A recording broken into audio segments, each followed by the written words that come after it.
If we can go through page by page, and sing out, please, if you've got anything to comment on page 1, page 2, page 3, page 4, 5, 6, and 7. On matters arising, Sally, I think most matters are covered in the body of the meeting today. Are there any issues that we need to raise outside of that? Sally? No. No? Okay. Board assurance framework. You've got the paper on there. Again, most of these matters will be covered within the body of the meeting today. There are changes that have been listed on the exec summary. Are there any observations on those changes? Stephen, please. Yeah, and it's just a reminder for us in terms of focus, that in terms of the number of items on that framework, we're just over the sort of recommended, well, it's not a limit really, but the recommendation from Grant Thornton, who said we should probably go to an upper limit of about 16 in order for us to keep focused. So it's 17, which isn't a big issue, but I only raise it in case it starts to get much more than that, and then it would start to be an issue because we'd be starting to lose focus. So yeah, we probably with the executive need to reflect, maybe, are all those still relevant? Don't need to do it in this meeting, but if there's one or two we could start to tolerate or can close, that would be helpful. Thank you, Stephen. Rachel, please. Thanks, Chair. So I just wanted to highlight that there's been a huge amount of activity in relation to recruitment, retention and workforce planning. So we will be really updating that risk on the BAF at the next People Committee. Thank you. Ian, please. Thanks, Andy. I just wanted to highlight risk 1914 and 1994. I know that the risk profile has reduced, has reduced for the first one, which is about local authority contracts. But I'm just wondering whether we need to keep that under review, knowing what we do about the kind of financial situation of local authorities, and that the fact that that continues to be challenged. Sorry, Stephen, I'm in danger of kind of subverting your request about the number of risks here. And then the second one, which is about cyber security and the strategic risk. I suppose it's in my mind that perhaps we need to keep that under review given the current geopolitical situation, and particularly the war in Ukraine, and the fact that there seems to be concerns about state-sponsored cyber attacks. But I just thought I would mention that. You're on mute, Andy, sorry. That's my third time this morning. Yeah, at the end of this, I'd just like to catch up on how we're going to do this. So, Jim, please.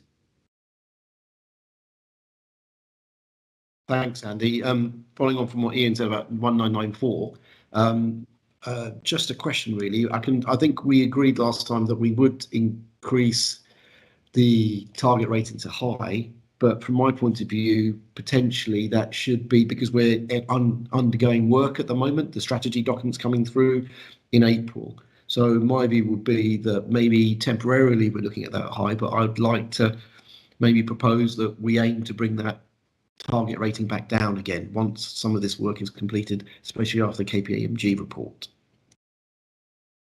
Yeah, thanks, Jim. Azra, please.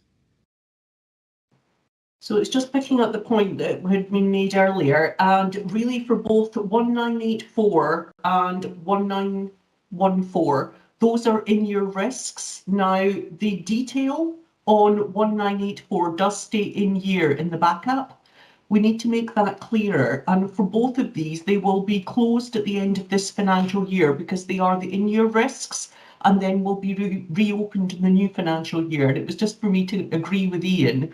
I do think we will have to maintain the local authority. So 1914 will have to be retained, and we will take a view on what the risk rating is in that on an in-year basis.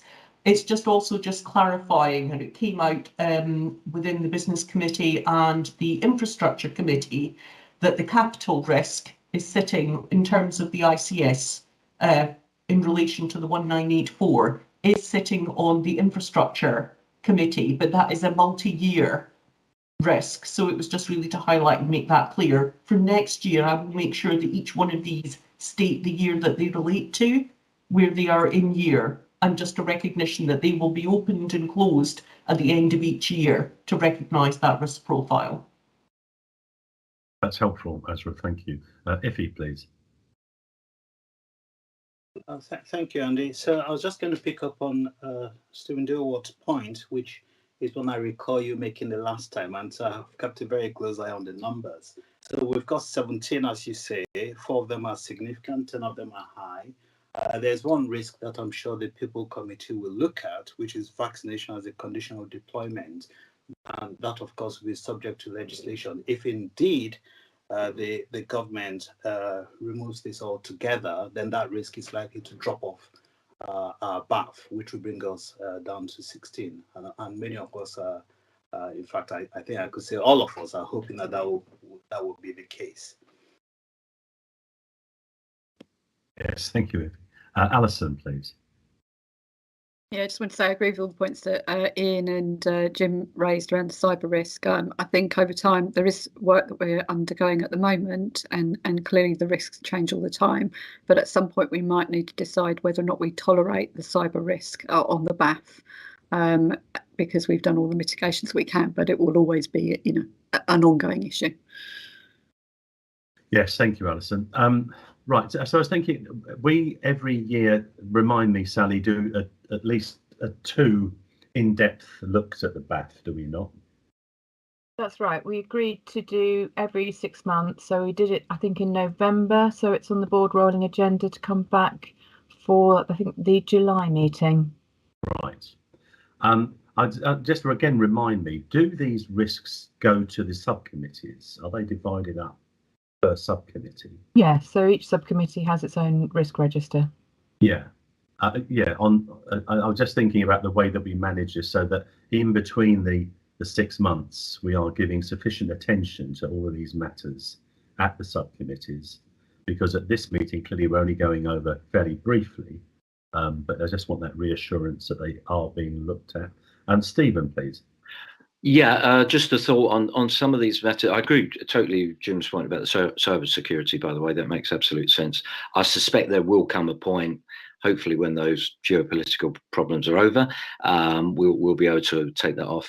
The other thing is we have to be mindful that some of these items will become business as usual. So they're not, at which point they're not a risk as such and can come off this framework, and we could take it outside the meeting, but the capital now being that sort of possible loss of our sovereignty, but that continuing negotiation of the capital under the ICS regime, you could argue is no longer or will not be a risk going forward. It will be part of our normal business operation.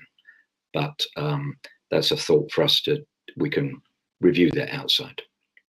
Yeah, that's a good point, Stephen. Joe, please. Yeah, just on the governance, Andy, I think so these are on subcommittee agendas, and I think my reflection over the last few years is there is more attention paid to them in terms of keeping them current on committee agendas now. And of course, the other thing that happens is periodically committees' risks are reviewed at Audit and Risk Committee as well. So there's another layer of governance there, and they tend to be really quite interesting sessions, actually, also focusing on risks that are on the horizon. So, I think that is added assurance. I do think every so often, and we did it, I can't remember, we did it at an away day, it is always good just to hide the risk register and have a discussion about what we think the key risks are in the organisation, and then compare the two. I don't think you need to do it too frequently, but I think that's also part of the assurance process, to actually make sure, rather than seeing it as a document we update, we actually sort of zero base it from time to time. Yeah, I think that's a really good point. That question, yeah, what actually keeps you awake at night, and then does that compare to the risk register? I think that's worth doing. So just summing up on this then, that we look at it as a board every 6 months in some detail. Each subcommittee looks at them every time they meet, and audit and risk go through this as well from time to time to look at all of the board assurance framework. Is that a good summary of our approach to dealing with? Yeah, it seems to be. Okay, thanks very much. That's very helpful discussion on that. So if we go on to the next one, which is the Chief Exec's report, please, Iffy. Thank you, Chair.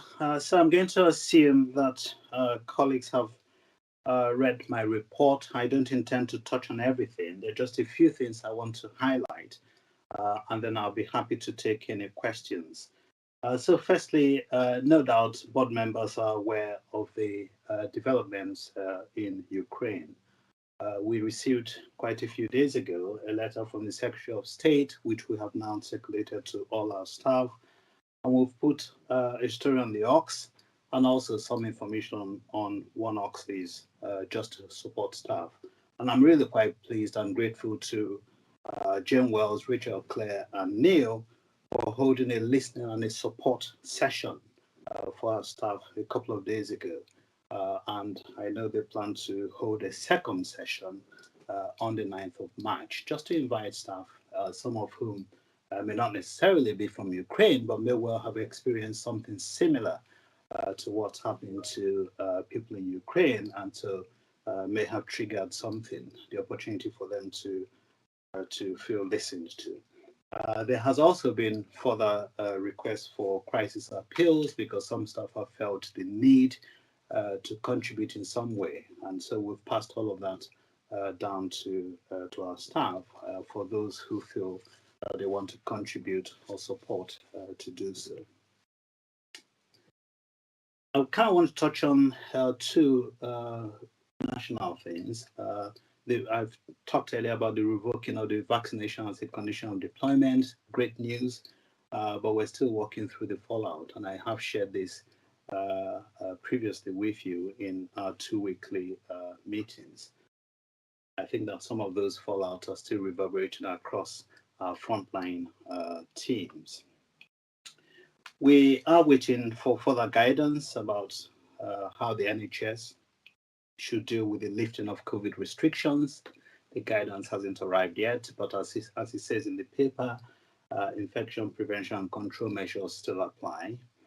I think it's useful for us all to be aware that there are wider implications. So, for example, the reduction in testing will mean that our surveillance is weakened as a nation.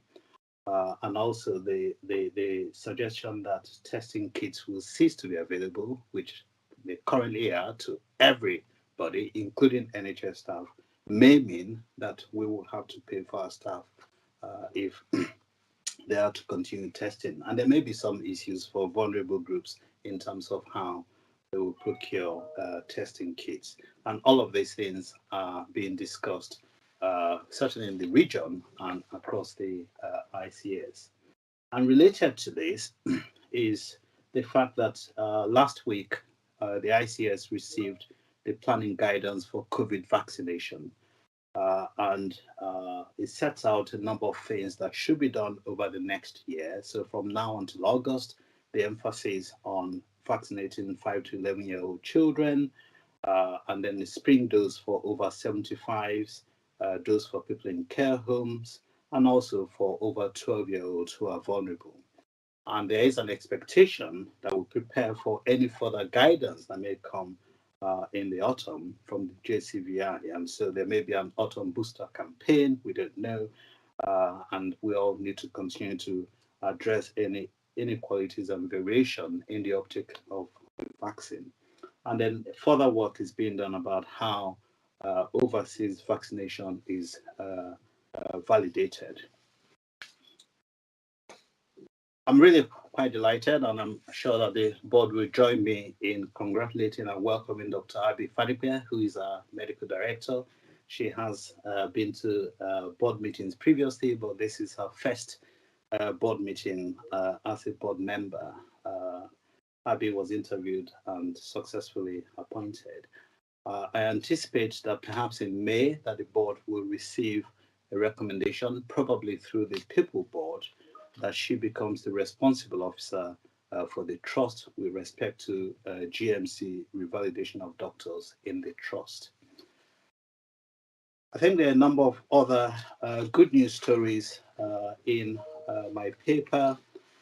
The launch of Oxcare, and a number of the ministerial visit and the Global Healthcare Conference, all of which I am delighted to share with the board. And I'll stop there and take any questions.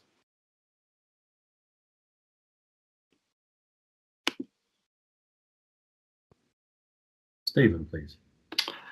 Thanks, Andy, and thanks, Effie. Effie, just on the Schools in Bexley programme, page 23 of the bundle, just wondering how we're going to judge this. First of all, I think it's a great idea, you know, absolutely tremendous. The more we can get into schools, the better. So how will we judge the success of that? And in the longer term, and I guess subject to funding, do you see that being rolled out to the other 2 of our boroughs? Yes, I think some of these, if you like, almost public health measures, it can be difficult to see their immediate successes, you know, but there's no doubt in my mind that it's a fantastic way, partly to build resilience, but also to get young people to speak up early on when they start feeling stress or anxiety or any of that, because as we know, early intervention does actually help us to address any medium to longer term issues. So we may not know until this is more widespread. My hope, as you know, as you've said, is that we will have more funding to roll this out. And I think that this is just going to be the beginning, because I also believe that there's a lot more that as a society we should make available to people in terms of making them more resilient, as that's the only way, realistically, that we're going to adopt a public health approach to addressing all the health challenges we have, not just mental health. So not sure of any immediate ways of telling whether it's working. You could, for example, argue that if we had earlier referrals and more referrals, that's good, because more people become aware and more people present earlier. But in terms of whether it really makes a difference, what one will want to see further down the line will be fewer cases. But I couldn't possibly tell you how far down the line see that. Fewer cases coming to secondary mental health, I mean. If you, Suzanne, please. So thanks for your report, Iffy, which I found very useful, interesting reading, and particularly the section which focused on patient experience, which I think is valuable to just, we have an insight into that. My question was actually about the possibility of needing to deal with an influx of refugees from Ukraine. My recollection with the takeover of Afghanistan was that we had to act very, very quickly indeed, and it was chaotic. And my understanding is that a lot of the provision that was put in place for those refugees is still there, that there's, you know, they are still in temporary accommodation, which presumably makes it a bit difficult for us to then also respond adequately to refugees arriving from Ukraine. I'm actually wondering whether there's any national guidance or activity on this, or you know, whether there's an emerging local government planning in relation to it, so that we don't get caught on the hop. It's a really good question. I'm sure Ian may want to come in, but certainly yesterday at the ICS executive, there's no mention of it. I think you will know from what I know from the press that the government is still trying to answer the question, which is, will they let refugees just come in? As far as I recall, the decision remains that it will be on the visa point system. But of course, we may come under bigger pressure, and as you say, we may suddenly have a flood of them. But I think it's something that we perhaps need to go back and talk to our colleagues in the system about. But I haven't come across anything in writing by email or in any of the discussions locally. Ian. Yeah, thanks, Iffy. So like you, I've not seen anything formal, but I did have a conversation with the director for Integrated Adult Commissioning in Greenwich earlier in the week, and I got the impression from her that certainly at RBG, active discussions have started around planning for this. And I think you're right. There is some infrastructure left over following the Afghan situation. I'm not sure how many of those individuals are still around, but I think what I took from the conversation was that the idea was to try and use some of that infrastructure for any newly arrived refugees from Ukraine. And I think in terms of the health offer, we learnt quite a lot from that experience. So I think we can stand something up as necessary. I've not heard anything as yet from Bexley and Bromley. Thanks, Ian. Joe, please.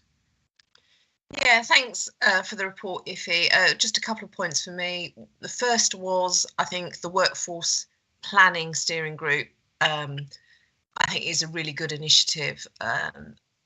More and more to me, available workforce kind of haunts everything we do at the Trust, and certainly is a break on us trying to do some different things and some new things. And of course, it's across the system. So I welcome that, and as much innovation as we can muster to enter that group. The other thing was just on the CQC kind of preparedness and self-assessment. It says on page 20 in the bundle that the self-assessment will be completed by the end of this financial year and presented to the board at a strategic away day. Will that be at the April away day? Yes. When? Yeah, perfect. Yeah. Thank you very much. Thank you. And Sue, your question in the chat, the answer is yes. So the expectation certainly is that staff will continue, unless, of course, we hear contrary guidance. But as I said, we are still awaiting guidance. Jim, please. Thanks, Andy. Thanks, Iffy. Thanks for that. Just following up from what Joe just said about the workforce group, I sort of just second that that's a really good idea to run that forward. But in terms of the vacancy rates and the turnover rates that you've noted in the report, I mean, would it be a good idea to also look at the maximum values as well? An average can actually hide quite a lot. So an average across the Trust may hide some local hotspots, or maybe to monitor the highest rates. But also maybe a question to Rachel C would be, do we conduct exit interviews from the people that turn over, and then we get that information back, and how's that fed back into our staff retention policies, etc.? Yeah, Rachel, please. Thanks. So yeah, we look at the more detailed and granular data regularly at People Committee, Jim. So we do look into that. And the exit interviews are carried out by an external company, and we have regular reports which feed in both to People Committee as well as helping us to design our work on Great Place to Work and recruitment and retention. So there is a good loop there in terms of identifying. We also look actually at why people join the Trust. So also understanding why people come to us can help to make sure that we retain them by making sure that we've got a really good offer. So development, for example, is often a reason that people choose to join us in Oxleas. And so if we don't get that right, we know that we're likely to lose people and see them again. So it can really inform that sort of discussion. Absolutely. Yeah, thanks, Rachel. On the patient experience, there's a question from the governors on comments that come out on Facebook that mention Oxleas, and in a pre-meet with the governors that expanded into things that come out on Twitter and also on the front page of our website about whether or not we're taking comments from the public. And there was an interesting discussion about if we had negative comments come through social media, do we monitor them? How do we monitor them? Do we respond to them? It's another window on the world for other people. And obviously, no one likes to see negative comments that are in some way responded to. And I was wondering, I suppose, to some extent, this falls into Neil's domain, to some extent into the media domain, and obviously the answers will come from the operational side. I just wondered, and I don't want to spring this on you, but this did come through as a governor's question. I thought quite an interesting question, actually. Ian, please. I can certainly offer an observation. I'm sure other colleagues will come in, but social media is monitored through the comms team, or it certainly has been. And if there are particular issues highlighted through social media, so Twitter, etc., and we can understand where that's coming from and which part of the trust it relates to, comms will talk to the relevant director to think about whether a response is warranted, and if it is, how that's constructed. So there is a process involved, but Neil and others, you might want to kind of comment on whether that needs to be more comprehensive. Yeah, Neil? Yeah, very happy to come in. And I think it's an area that is growing. And in a way, we've been trying to respond without a central forum to kind of address it. So it's right that we have different ways that people can feedback. I mean, number one, if there is negative feedback, we need to understand it in case there is something to learn. But then secondly, what we've noticed is that some of the feedback is itself more negative and could be quite off-putting for other service users if it's inaccurate.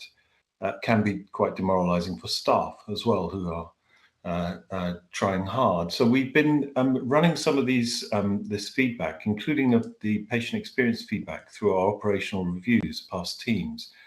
And they're reporting a more fractious set of clinical exchanges on the front line, that actually our communities are exhausted, our services are under increased demand with less staff, expectations have gone up. And there is something, I think, happening, which we see reflected with GPs, for instance, in the way that the public are thinking about health services, that we're going to need to address. So in the longer term, we have our involved infrastructure, which I think gives us a place to consider all of these different sorts of information coming in, where we're going to link it with patient experience, communications, and then with areas like QI, where we can begin to think how we respond. So I think what we've had is a sort of, we've done our best to kind of respond with the structures we've had, but I think we need this new structure, which we set up in January and we'll be going forward, just to consider how we respond, to learn where we need to learn, but to also talk back to our communities with coherent and factual information. Yeah, there's one of the issues that cropped up, Neil, was around Facebook. And obviously there's a multiplicity of different sites and you can't monitor them all necessarily. But this was one around a particular local one where comments had been made.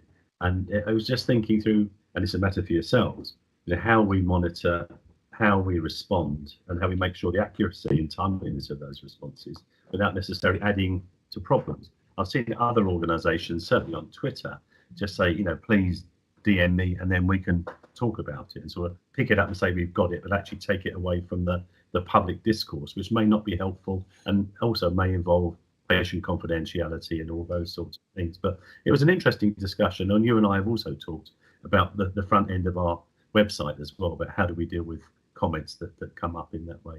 It's not an easy challenge, this one, but no one likes to see anything unresponded to in the public domain without getting offensive. It's as we say, feedback's always a gift, isn't it? Absolutely, Andy. And just to say that we are being helped because new forms of machine learning are coming online that can help us pick it up.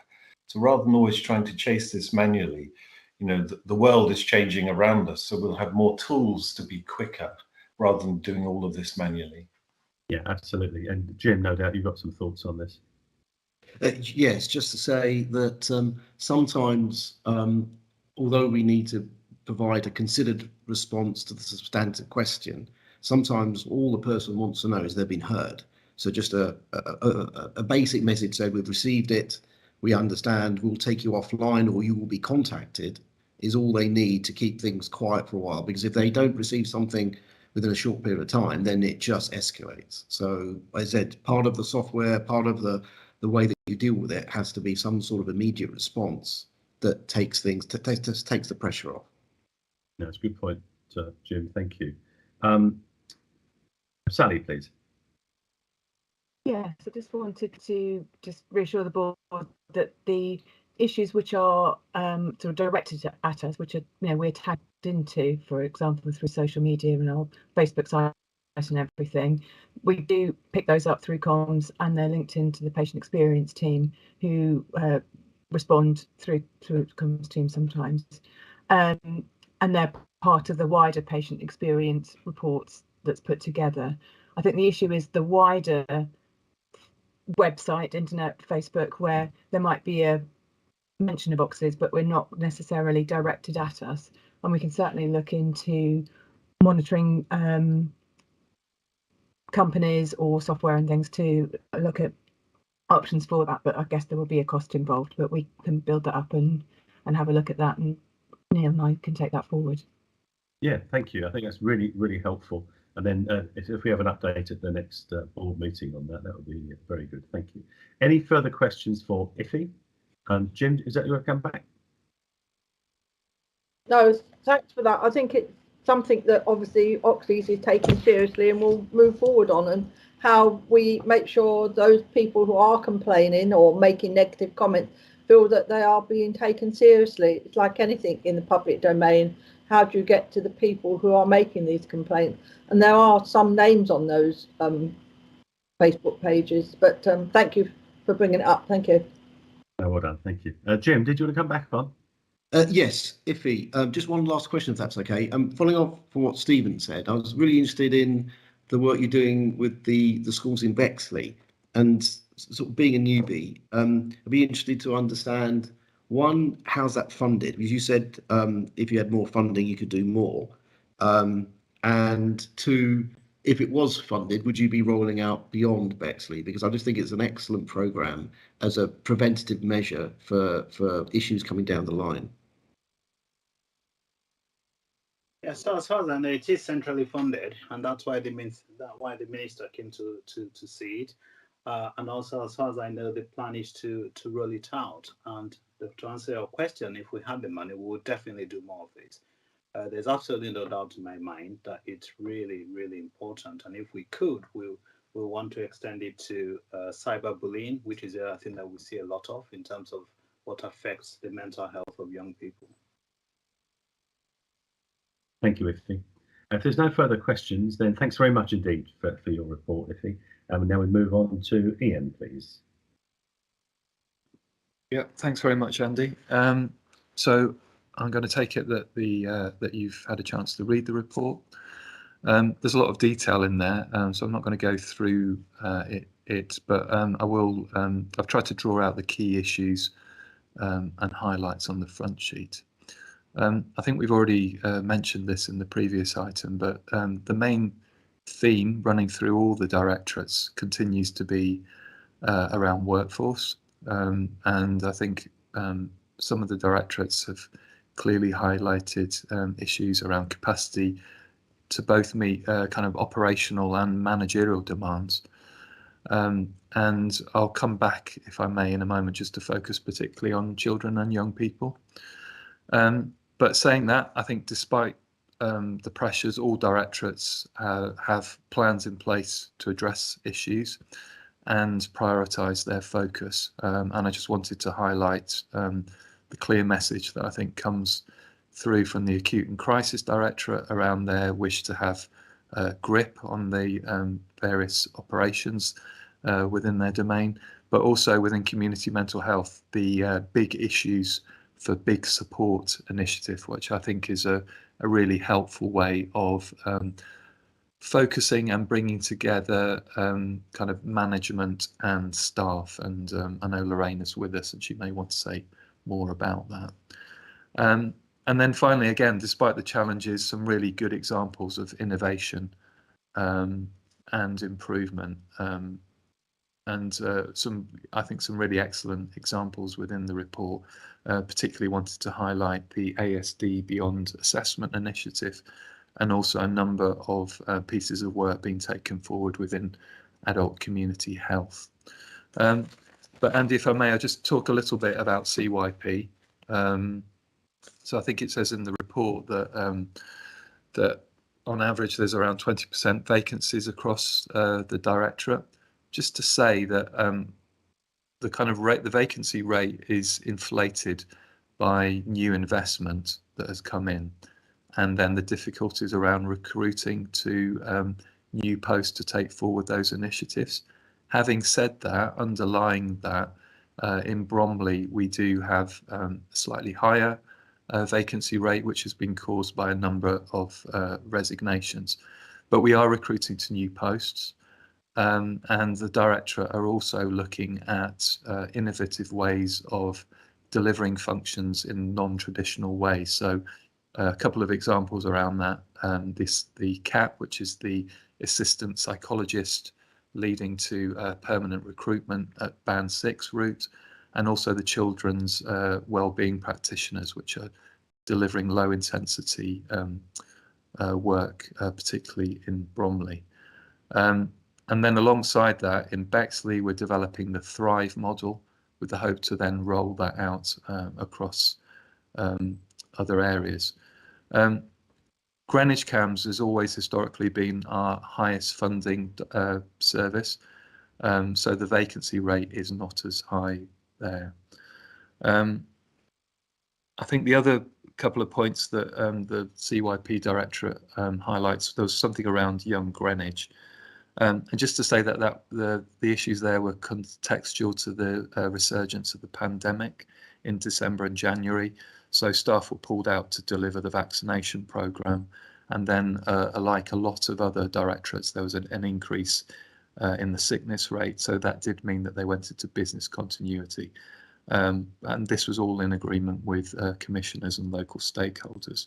But they are now getting back on track to deliver the Young Greenwich programme. And that's probably all I wanted to raise, but very happy to take questions. Thanks very much, Ian. Colleagues, questions for Ian at all? If not, just looking through the first part on adult mental health, I think it's really, really good report, by the way. Just looking there, and it's a note that right at the end of there about freeing up management time, and I thought it was really quite nicely written. Free up space and time to think and reflect, reducing meetings, eliminating projects and tasks which don't add value. And I'm sure this probably applies to every directorate. We've talked about this for some time. How do we reduce the burden on our managers, on our leaders? It's an easy thing to say, and I'm sure that the benefits of the ICS will also bring along more meetings. I don't know. I'm not looking for an answer now. I just wonder if you had any thoughts on that quite pertinent couple of lines in that report, Ian. Yeah, no, absolutely. And I mean, I think you're right. It's not limited to that directorate, but I think it's probably uppermost in their minds because of perceived gaps in management capacity, which I think is also highlighted in the report. But this has come up as a theme within the executive as a whole, and we are looking to take forward various actions from a recent exec away day about how we might eliminate unnecessary activity, and that is related to meetings, but also points like emails and the volume of emails, and how work could perhaps be routed through different routes, like telephone calls, face-to-face conversations, etc. So I think we're kind of exploring this a bit further, and I know Neil is taking forward some work around this.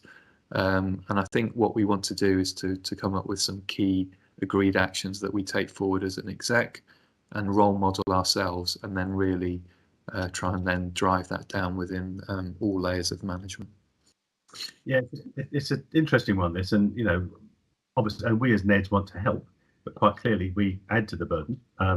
But equally, we have to discharge our functions. So it's finding a way through this. But I just thought it just struck me home that we've talked about this for some while. Pre-COVID, we've talked about this, and if there's any way we can help and involve us about where we can reduce burden, whilst at the same time acknowledging the role both of governors and NEDs in governance of the trust, then we'll clearly want to help in all of that. Thank you. Stephen, please. Thanks, Andy. Thanks, Ian, for a very comprehensive report. A couple of observations and one question. The work with Mind, I thought, was is fantastic. 79 people moving into full-time employment, exactly the sort of thing, it's great for us to do. I think it's in that book, Radical Help, isn't it? Allowing service users to flourish rather than us just managing them. And so I thought, let's not lose that. That's a great achievement. Second observation, just on the mental health assessment unit, the PRU, I know you and I have discussed this outside, but just to give you some good feedback from Bromley Police from this week, certainly that they are now much more aware of the unit and also more appreciative of the benefits it brings. I know, as you say, they're not involved in the clinical decision whether to move people into the unit, but they realise at the end of the day, this should allow them to withdraw at an earlier stage. So whereas I think when I was speaking, 2 months ago, there was a lack of awareness of what was going on. Question just on the 72-hour follow-up, because I wasn't quite sure. On page 29, you talk about it being a challenge, but I thought in papers later on and in the data we were seeing, we were meeting our target. So do you want to just talk about that? Is that a problem, or is it a problem in certain areas? So I'm pleased to say that it's no longer an exception on the Trust IBR. For the last 3 months, we've had 100% in terms of our 72-hour follow-up. I think the reason that Aisling has highlighted is that it's an important indicator. And we should be hitting 100% routinely. But I think she just wanted to acknowledge that in order to do that, she feels that there needs to be continued focus managerially. So I think that's why it might appear there's a slight disconnect. And just to come back on the IPS, I mean, I'm glad you mentioned it, Steve. I think the work we've done with Bexley, Lewisham and Greenwich Mind around this has been great, actually. And I think it's enabled us to develop a bit of a platform for further work with them as an organisation.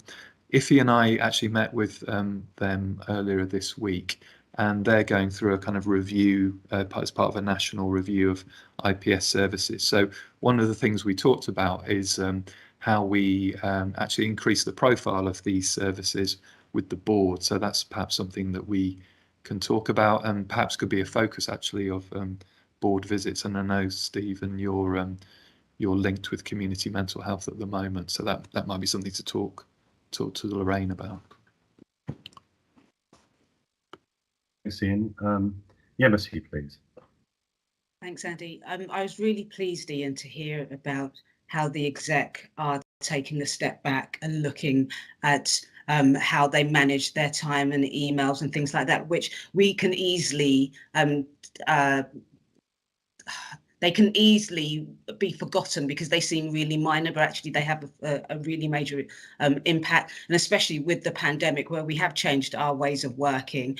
I know in other trusts where, because everybody's doing things online, there have been early morning meetings or after work meetings because people don't have that commute. But we really now need to take a step back and say, actually, was that right for a period of where it was really intense and needed and shouldn't become part of everyday life? So I'm really pleased to hear that. But it's also a plea that whilst we do this piece of work for the executive, that it's also cascaded down to middle management and to the front line as well, because they too have been impacted. It's not just the exec team, and it would be lovely to see us strip out that level of inefficiency that we don't need in order for us to bounce back as quickly as possible. Thanks. please.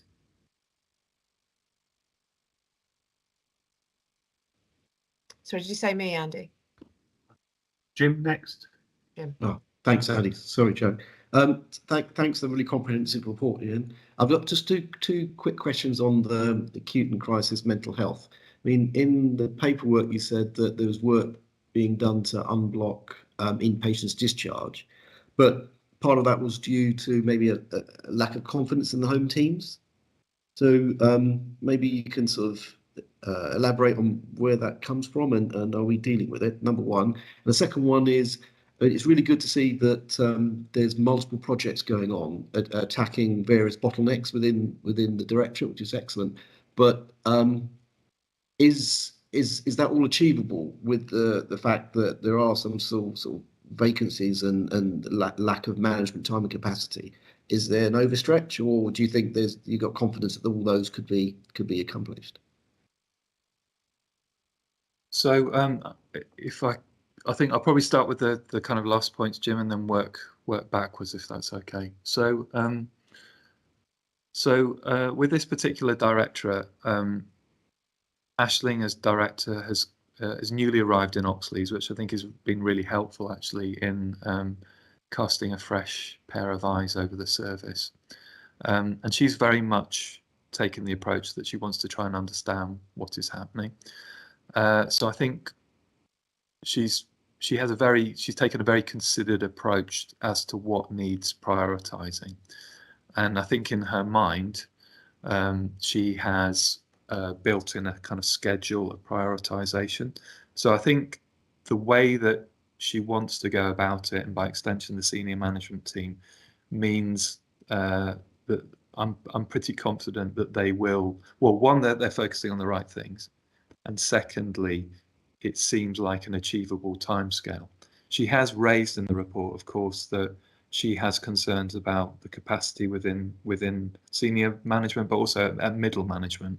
And I think there is also a question of a kind of cultural reset, which she talks about, which is about how that capacity and that capability works together in a kind of better way, to be honest, so that decisions and thinking is aligned at every level. I think in terms of the capacity issue, Azra and I have agreed with her to spend money in the short term to take forward particular projects. But I think that also provides a bit of an ability to think about whether that capacity is needed in the longer term. And so as part of our cost pressure round, we will be looking at whether we do something around that capacity issue. I think in terms of the point about flow, so we undertook a piece of work Morehouse in the kind of towards the end of last year, and this was particularly focused on flow through our inpatient units, and I think that kind of pointed to three different aspects. One is about how we systemically kind of manage where people are in the system centrally and improve on that. A second was around understanding and improving the interface with supported accommodation, because that is a kind of key enabler or disabler of people being able to leave hospital. But the third area, which is probably the most fundamental, is around I guess rigor in terms of decision making on each ward, and how decisions are made to discharge people. So I think that is a piece of work that we are running with and we are continuing to work with. We have Farad Jabbar, who's now with us as well, to assist with flow. And then the specific point you raised, which is around the home treatment team. So the home treatment teams, they are there to deliver a ward in the community. So they have a role in terms of step up, providing an opportunity to reduce admissions where appropriate. But I think the focus has been a lot more on that than it has been on the back end, which is about how they can facilitate earlier discharge. So part of the reset and the focus around home treatment teams, that's one of the key aspects. And also to do that consistently as a model across all 3 boroughs. So I think the work around home treatment teams, out of all the things that are highlighted in the report, that's perhaps that's one of the key aspects. But I think it's going to be perhaps the most difficult, because there is a bit of a culture change needed. Sorry, that was a very long answer, but hopefully I've covered it. Thanks, Ian. I mean, maybe we can maybe come back and next time give some feedback on whether that work is successful, because I think it's right. It's the home treatment teams, and confidence in them will alleviate some of the issues. Thanks very much. Jo, please.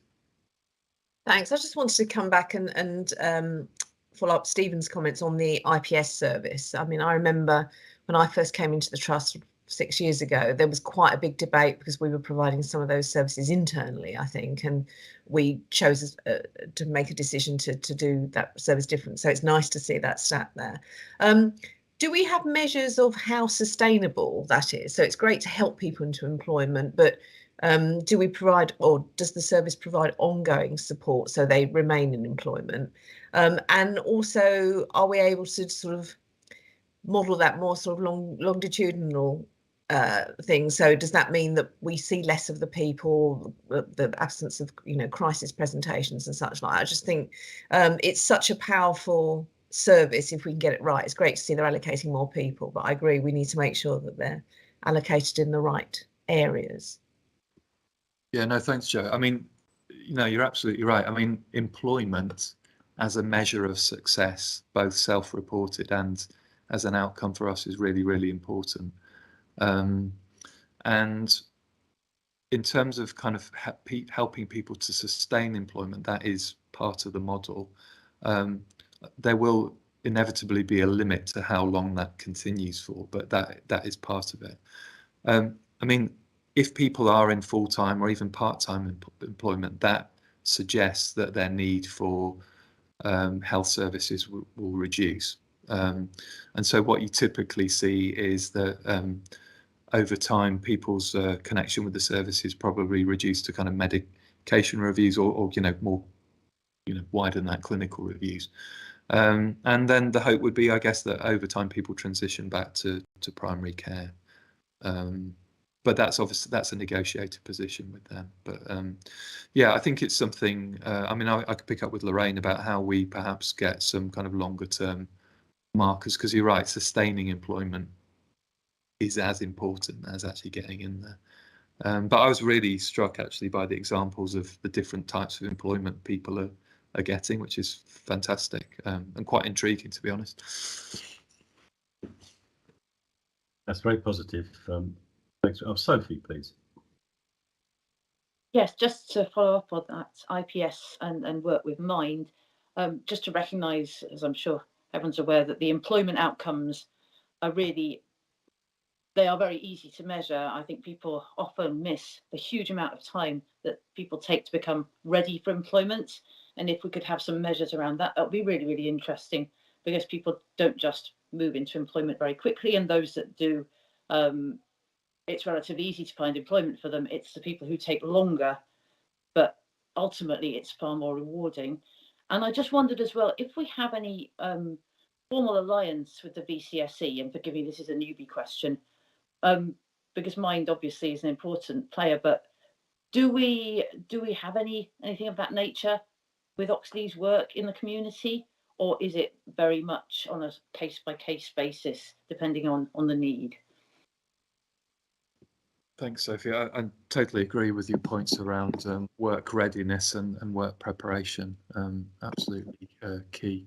I mean, I think as a strategic desire to do, it's absolutely there in terms of doing more with the third sector. And in Lorraine, particularly around community mental health, there are active conversations about how we develop partnerships with the third sector in a kind of more fundamental and strategic way. The picture in the 3 boroughs we work with is inevitably slightly different. Mind as a kind of provider of mental health services is a big player and an important partner to us. But our relationship isn't exclusively with them. We have other organisations we work with, and I think we're engaged in each borough actually with kind of other system partners, how we might take that forward. In Greenwich, there is the beginnings of a mental health alliance kind of programme. I'm not sure that those conversations are as advanced in the other two boroughs. And in terms of the kind of health inequalities work, which is, you know, kind of an emerging focus, I think that will drive us to kind of work in partnership with different organisations. So I would say it's developing, and we certainly want to do more. Thanks, Ian. Jim, please. Ian, just moving over to forensics and prisons, and we can see that that's an area of growth for the trust, but just within the current recruitment environment, I mean, are we factoring, when we're applying for these new contracts, are we factoring in the fact that the recruitment situation is quite complex and difficult at the moment? Yeah, we've certainly, I mean, that has come up as a topic when we've been thinking about whether to go for new business in prisons.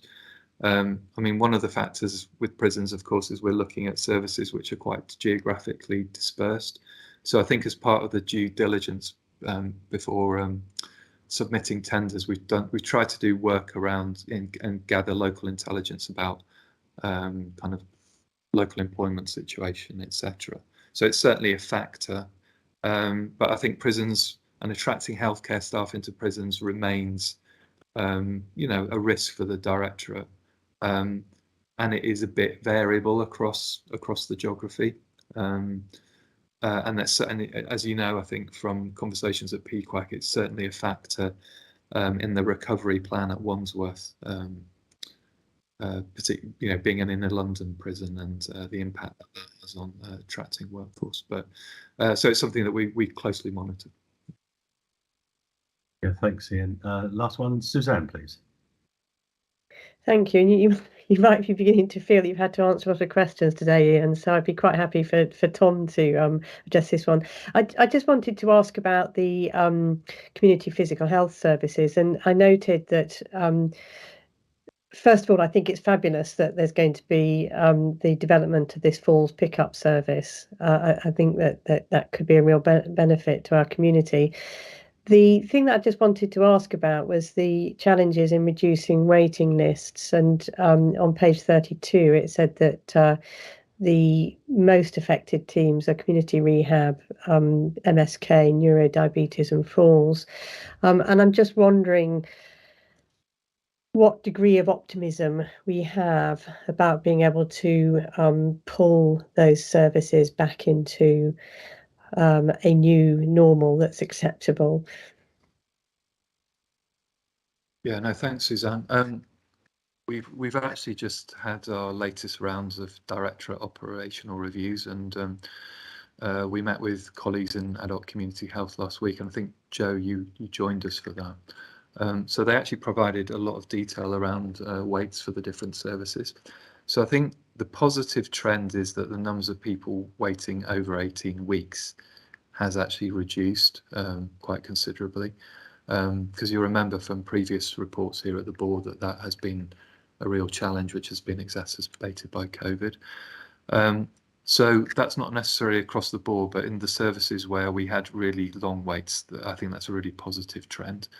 The issue now is to kind of below that 18-week target, and it's part of the zero delays work, is to set what is a kind of reasonable standard, which both patients and staff are sign up to, and then the extent to which we kind of meet it. So I think it's, the indications are that we're heading in the right direction.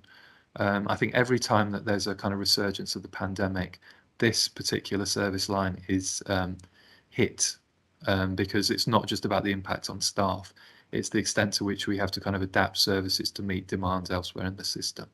So I think as long as that doesn't happen, which is a big if, I feel confident we will get there. I think there's been some real success in recruitment. But yeah, we're not out of the woods yet, I would say. I don't know, Tom, or anybody else wants to say anything further. But thanks, Ian. I'll come in. Yeah, I think that the falls pickup service is a really positive development. I mean, to a certain extent, that's already provided by other services, for example, telecare, but that's for people who have telecare. So there'll be some important links that we formed as we embark on this, that people who are falling perhaps do get access to telecare so they can be supported in the future. But really positive, and the team's doing very well. Both teams actually, and Bexley and Greenwich, doing very well in terms of achieving that 2-hour urgent response and meeting the targets there. I think I perhaps know a bit more about Neuro. I wasn't at the operational review meetings last week, but I'm working with the Neuro teams, and they have had some increased funding, which will continue year on year.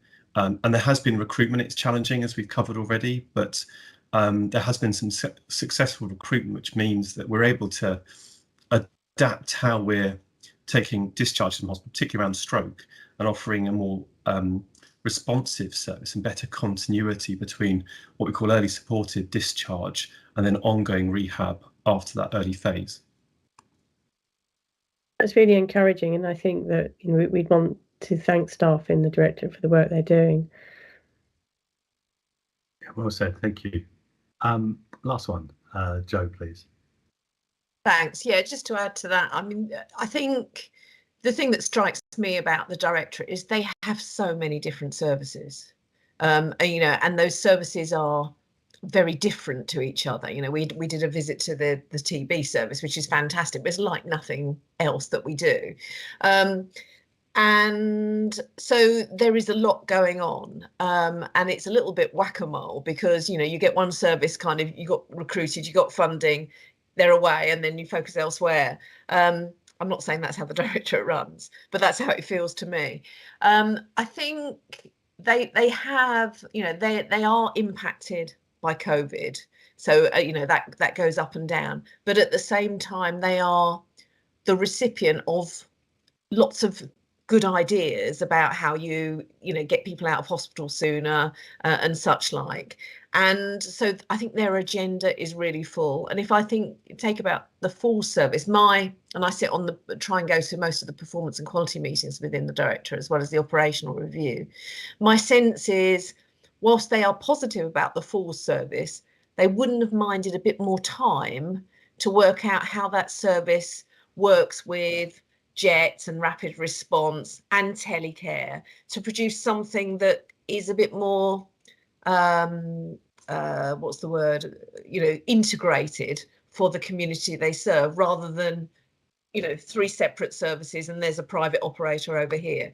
So I think that is the caution, that I can see lots of good ideas, around Home First and things like that, coming down and coming onto the Directorate. And whilst they are good ideas, we just need to make sure that what we don't end up with is even more independent services, and we need something that kind of works and is integrated for our service users. Ian, please. I was going to put it in the chat, but yeah, no, I'd absolutely agree. I mean, I think rowing back from the detail, this is just an example of what is happening across the board, actually, around how decisions are made and where direction comes, and that kind of tension between centralisation and localisation, because there was a political imperative to get on and do this.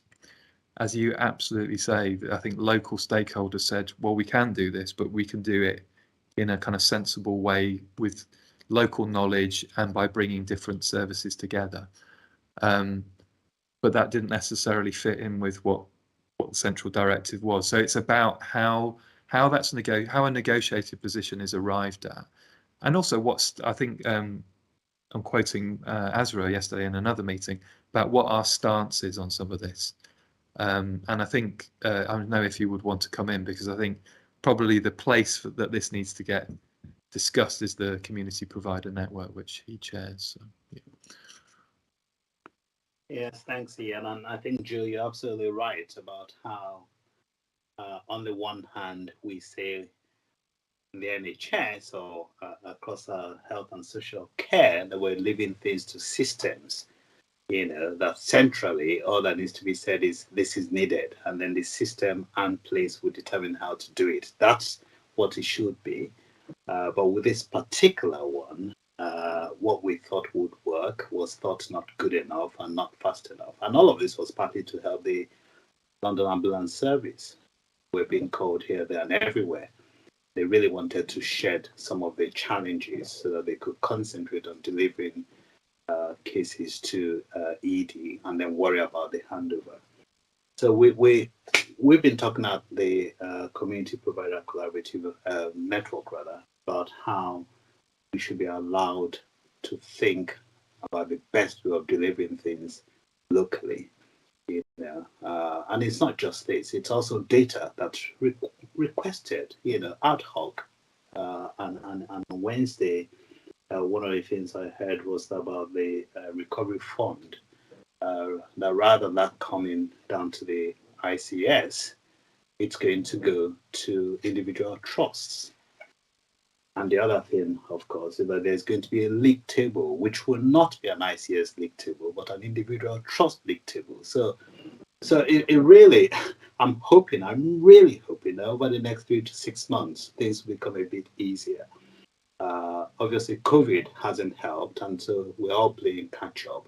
It seems to me as if ministers are putting a lot of pressure on NHS leadership, who are therefore still adopting the command and control that we've talked about over the last 2 years, rather than really leaving the systems to find the solutions to problems that are identified either within systems of place or centrally. So there's a lot of work to be done, and I recognize how frustrated our teams have been. Thank you, Ife.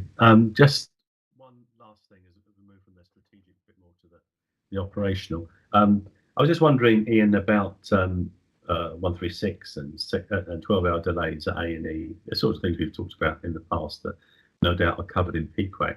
But I was just wondering, on a day-to-day basis, looking for some information just about how any serious breaches that we do see from time to time, how they are elevated in quick time to whoever's on call or however you operate that system.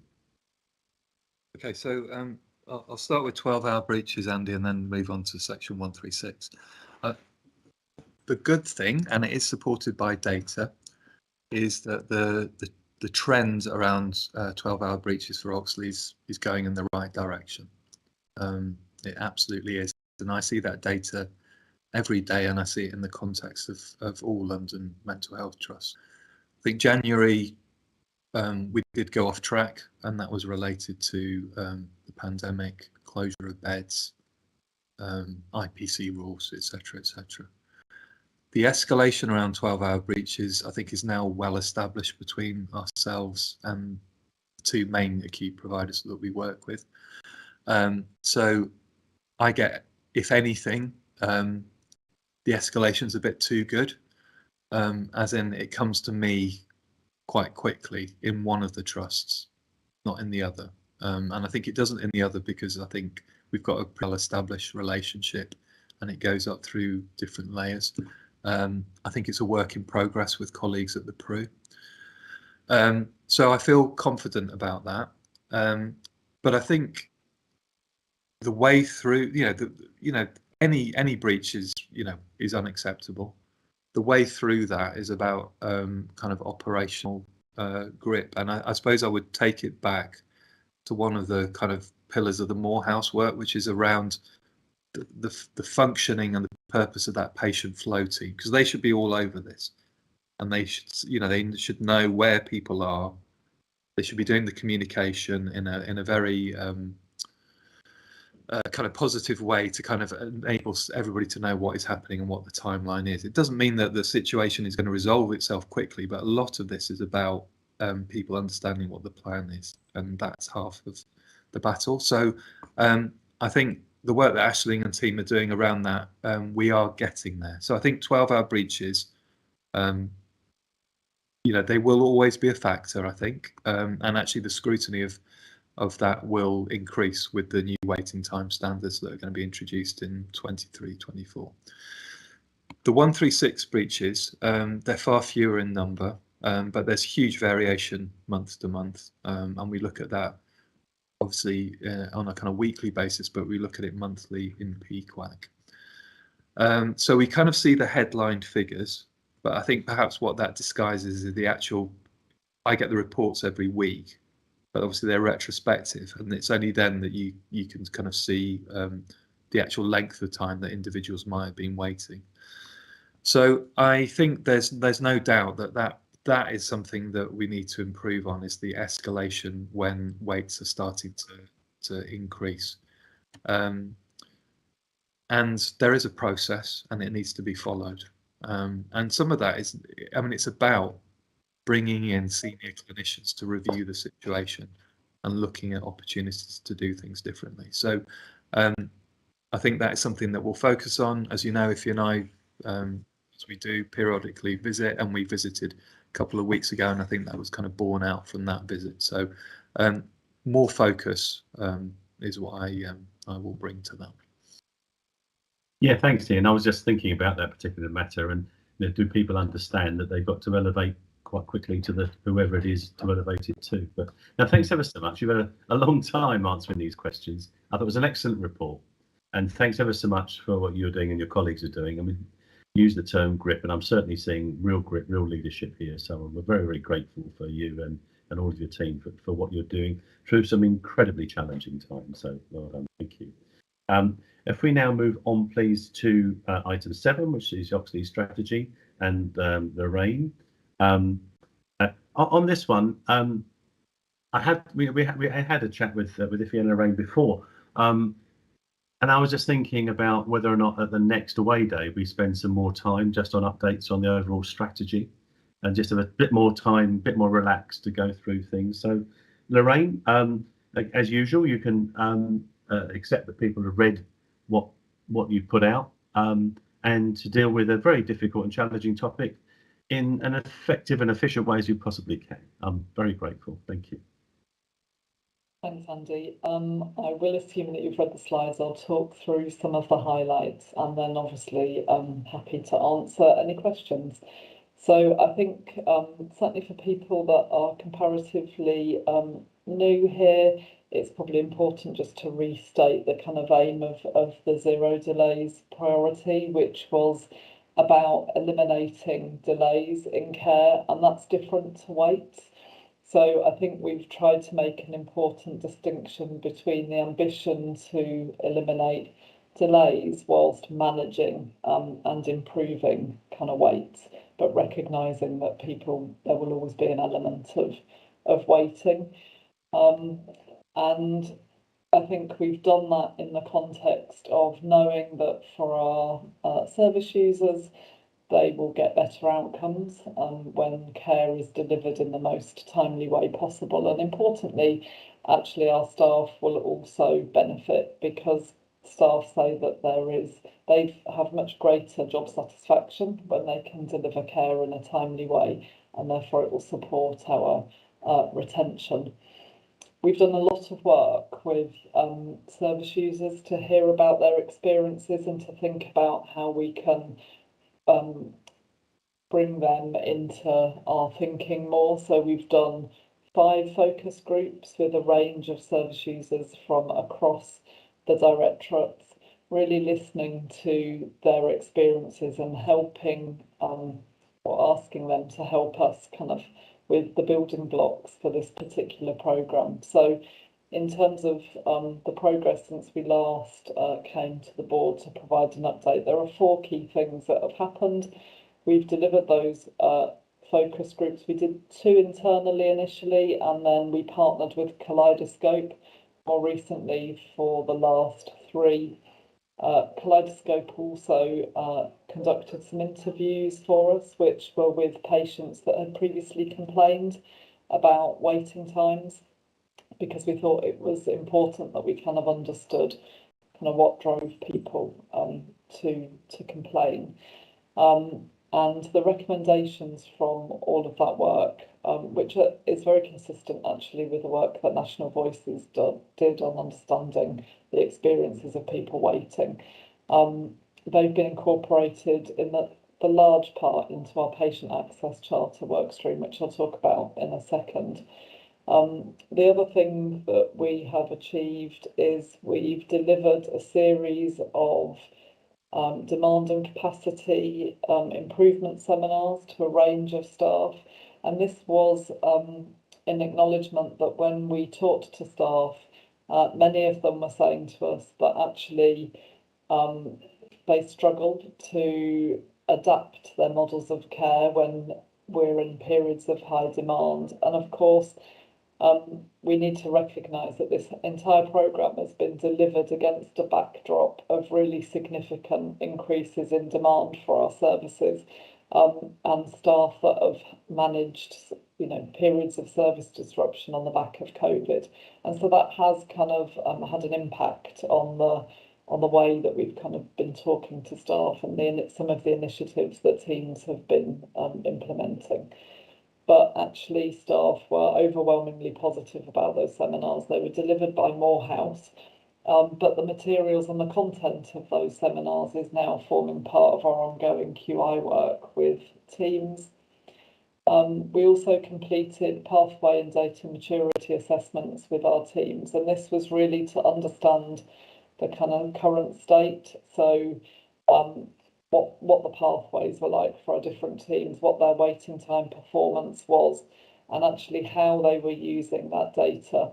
And what we found was that actually most of our teams have a really good level of detail about who's waiting for a service, how many people are waiting, and how long they might be waiting for. But the way they do that really varies across our teams, and there was lots of manual spreadsheets and kind of ways that actually meant that information wasn't particularly visible beyond the team.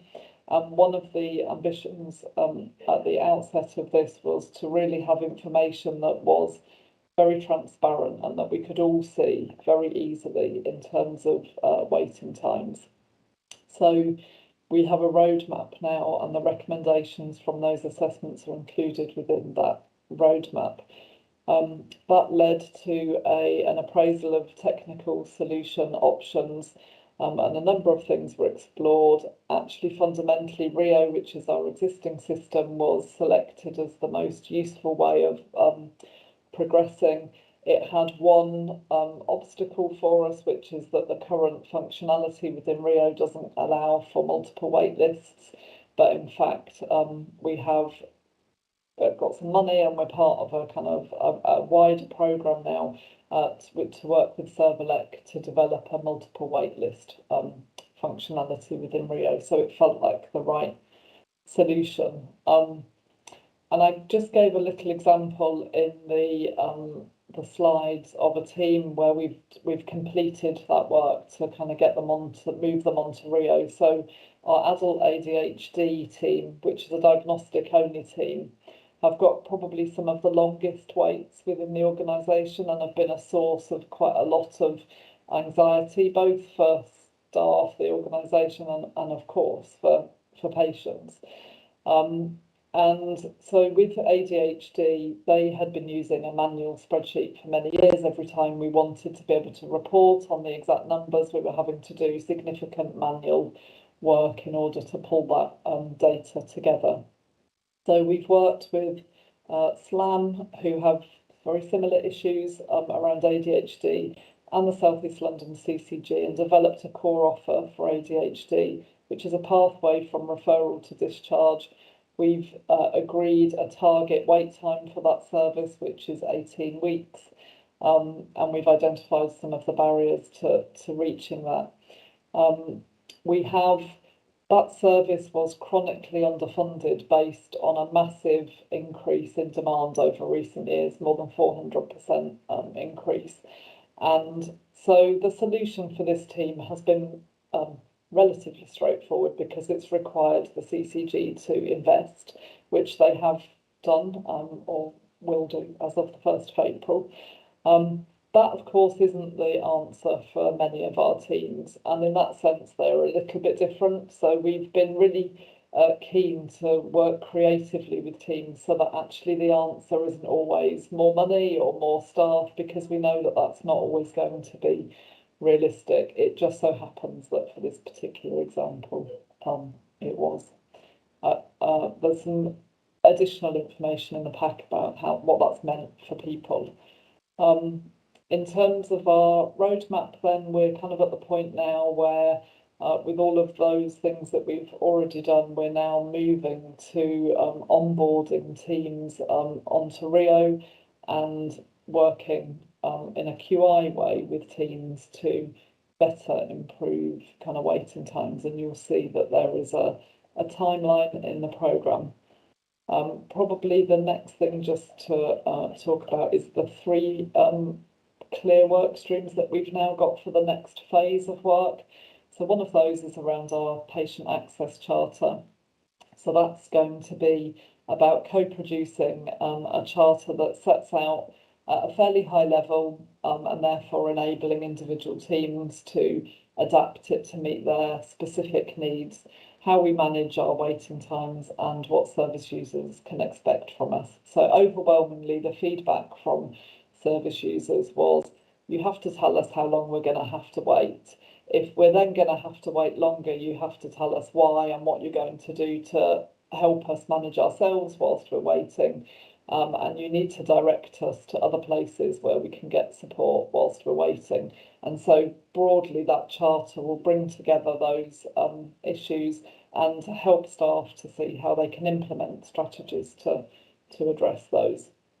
The waiting list management work stream is largely about our Rio solution and making sure that all of our teams move their waiting lists onto Rio and set target times for waits.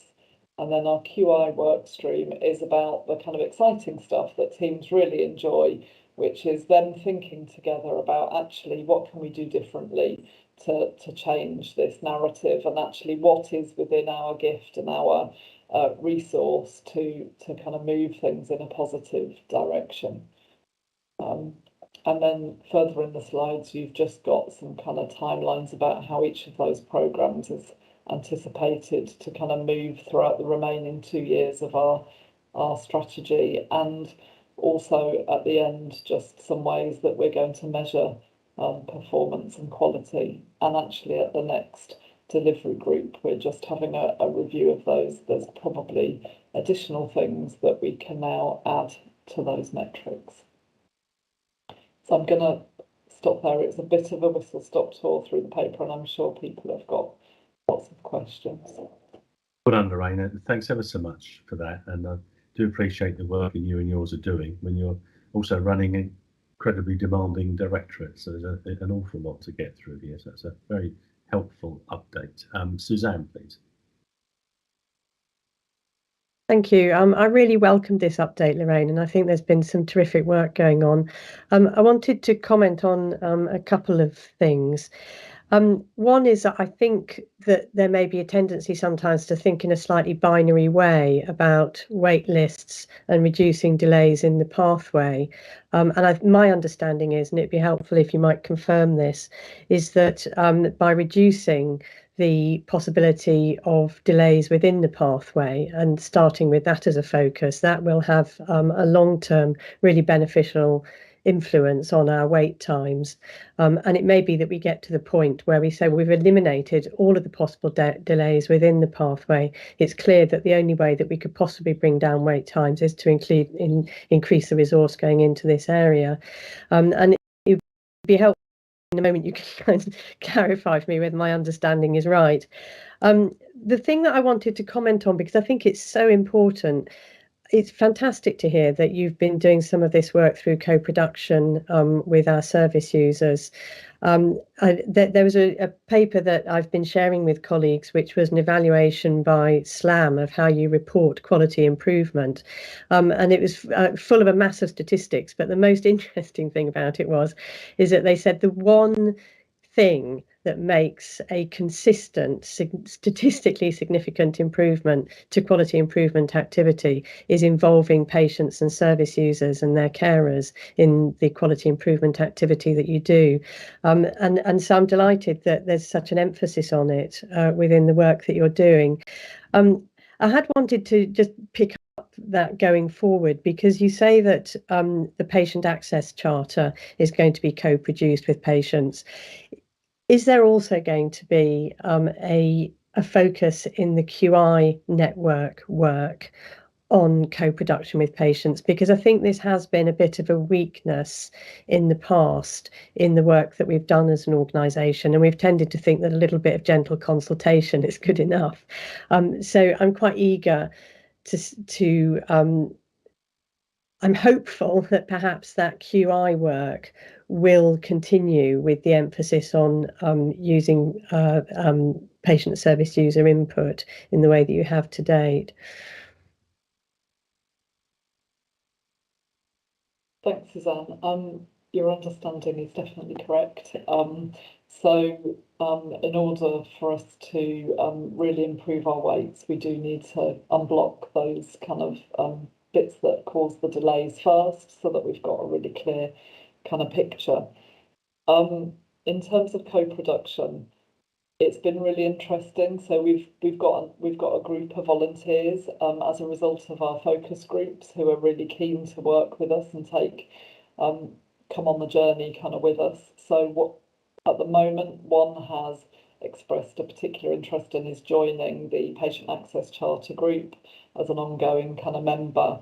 One, or in fact two, so we're just maybe we have two, we're just deciding, are going to join our Zero Delays delivery group. And then we are putting forward some of the proposals for the QI work. That there will probably be a mixture in that kind of space of projects that absolutely should and will have co-production. There are also some really boring kind of technical ones where perhaps it would be less valuable, certainly for them, to kind of be part of it. But it's definitely we've really tried from the beginning of this programme to listen to what actually is going to make the biggest difference to service users, because it isn't always what we think. And you'll see some of the comments we had back in the pack that I think from a staff perspective, there was a tendency to think that the answer is to send lots of information at the point at which we respond to the referral. But actually what patients said was way too overwhelming at that point. Actually, what we would prefer is, little and often, or some options of kind of things that we could look up for ourselves on the internet, but not envelopes that are so kind of stuffed with information that you open it and just feel completely kind of overwhelmed. And actually quite a lot of patients made a connection, which again, we never, I don't think, would have made, which is that the more we send, they saw that as a sign that the longer they were going to wait. They kind of saw a kind of connection between, you're sending me all of this stuff because actually it's going to be ages before you're going to see me, and so you need me to have 6 months worth of material or whatever to keep me busy. And so I think we've learned some really important things already and it feels like this will never be successful if it doesn't address what matters most to patients. We've also linked in with SLAM in South West London and St George's, who are keen to kind of learn about this work. They recognise that they need to be doing something very similar and are doing some elements of this, but in perhaps less of a kind of formal strategic way. And so they're keen to kind of learn. We're doing a further presentation to South West London and St George's in 2 weeks' time. And so it feels like there's some shared learning that we can get with our kind of partner organisations across South London. I think there's some really, really important learning about the value of co-production and engaging and really engaging with our service users to come out of this. And I would hope that that's something that we can share more broadly in the trust, because I think that some of the work that you're leading is at the forefront of where we are, and there are perhaps some other groups that maybe need to catch up with seeing the value of patient engagement in that way. Thanks very much. Sophie, please. Yes, just to follow on from Suzanne's comments, really interesting, really good to see. And obviously loads of work has gone in here. Just around patient involvement, I was wondering if there was a relatively broad spectrum, particularly children and young people, because we know that there can be difficulties in getting patient involvement from that particular group. So how has that been brought into this, or is this an area that still needs to be explored? And the particular impact of waiting lists for children and young people, it's obviously very important for everybody, but there's particular relevance in the amount of time they wait for that particular group. So have they been involved, and are there any plans to look at the impact on the different cohorts of people using the different services? Yeah, thanks, Sophie. We were really pleased that we had enough uptake in the end to run a specific focus group for young people and the carers of those young people. So we redesigned the focus groups with Kaleidoscope so that we had one specifically for that cohort. When we set out, we didn't think there would be enough uptake for us to be able to work in that way, but we ended up with enough people signing up that we ran a specific group. So those people have been involved. We were able to change the content of that particular focus group a little bit so that it was very specifically about the sorts of specific challenges in those services. And actually our CYP directorate have got some or systems in place already in order to kind of work with and co-produce some of their work with a group of young people, and so we tapped in with them, and we've kind of shared our feedback from the focus group with them, and we know that they've got plans to continue that, but at a local level within the directorate. Great, thank you.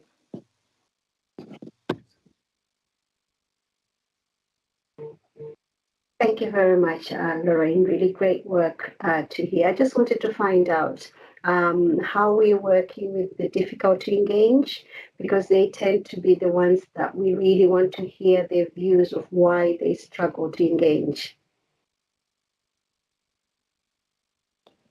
Yeah, thanks. And it's probably fair to say that we've got a lot of work going on outside of zero delays about how we engage people that are difficult to engage. I think for this particular work, it was really trying to bring people forward who had stories that they wanted to share. And we probably didn't kind of do that from a point of view of really trying to think about how people more broadly might engage with our services, because we were using largely our trust membership and people that had previously made contact via our PELS team. So I think that's something we can probably think about how we pay attention to, but it was they were largely a self-selected group for this particular piece of work. That, of course, will be different for the QI programmes that happen, because that will be about actually where there are issues within particular teams and services that may well be created because people don't engage. Initially, they have high DNA rates. So we know in our PCP team, for example, that one of the barriers to them meeting their target is very high levels of DNA. And some of the answer to that will be looking at actually how they're adapting their approach to meet the specific needs of some groups of people that might find their processes otherwise more challenging, or might not feel that an initial referral to a mental health service is culturally appropriate. Thank you. Joe, please. Thanks, Lorraine. Really interesting presentation. I just had a couple of questions on the waiting list management work stream, the blue work stream. So firstly, absolutely agree that, you know, if we're able to use Rio on this, that just makes life easier. Introducing another tool just doesn't feel right. So using a combination of Rio and team dashboards. I noticed that we've still got a TBC on slide 47 in the pack in terms of who's going to lead that work stream. But we've got some key milestones that, you know, are going to come and hit us hard. So I'm just interested to know where we are with that. And then the other thing is just a bit of a clarification for me is the second bullet on the blue box on page 47 says you're going to have this digital maturity MTT that will work with services in short, intense sprints to progress their digital maturity. What I wasn't clear on was, is that all about how we manage data so that we can progress, or is it about how we use digital services to help waiting list management or reduce waiting lists? Yeah, thanks, Jo. So Sue Horbury's actually leading that work stream, possibly confirmed after we had kind of pulled the papers together. And in terms of that second bullet point, what needs to happen now in order for this to be rolled out across the organisation is that they will be, that team, that MDT team, will be working with around 18 teams in each cohort to move their weights onto Rio. And I think the kind of digital maturity element is around their data and how it's viewed. So it's moving them onto Rio so that it can be pulled through into a team dashboard, that we get visibility of that data at all levels of the organisation, and to eradicate the use of kind of manual spreadsheets.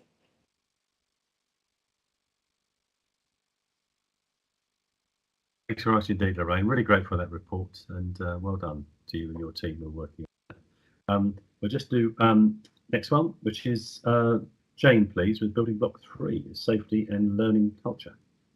Thank you very much, Chair.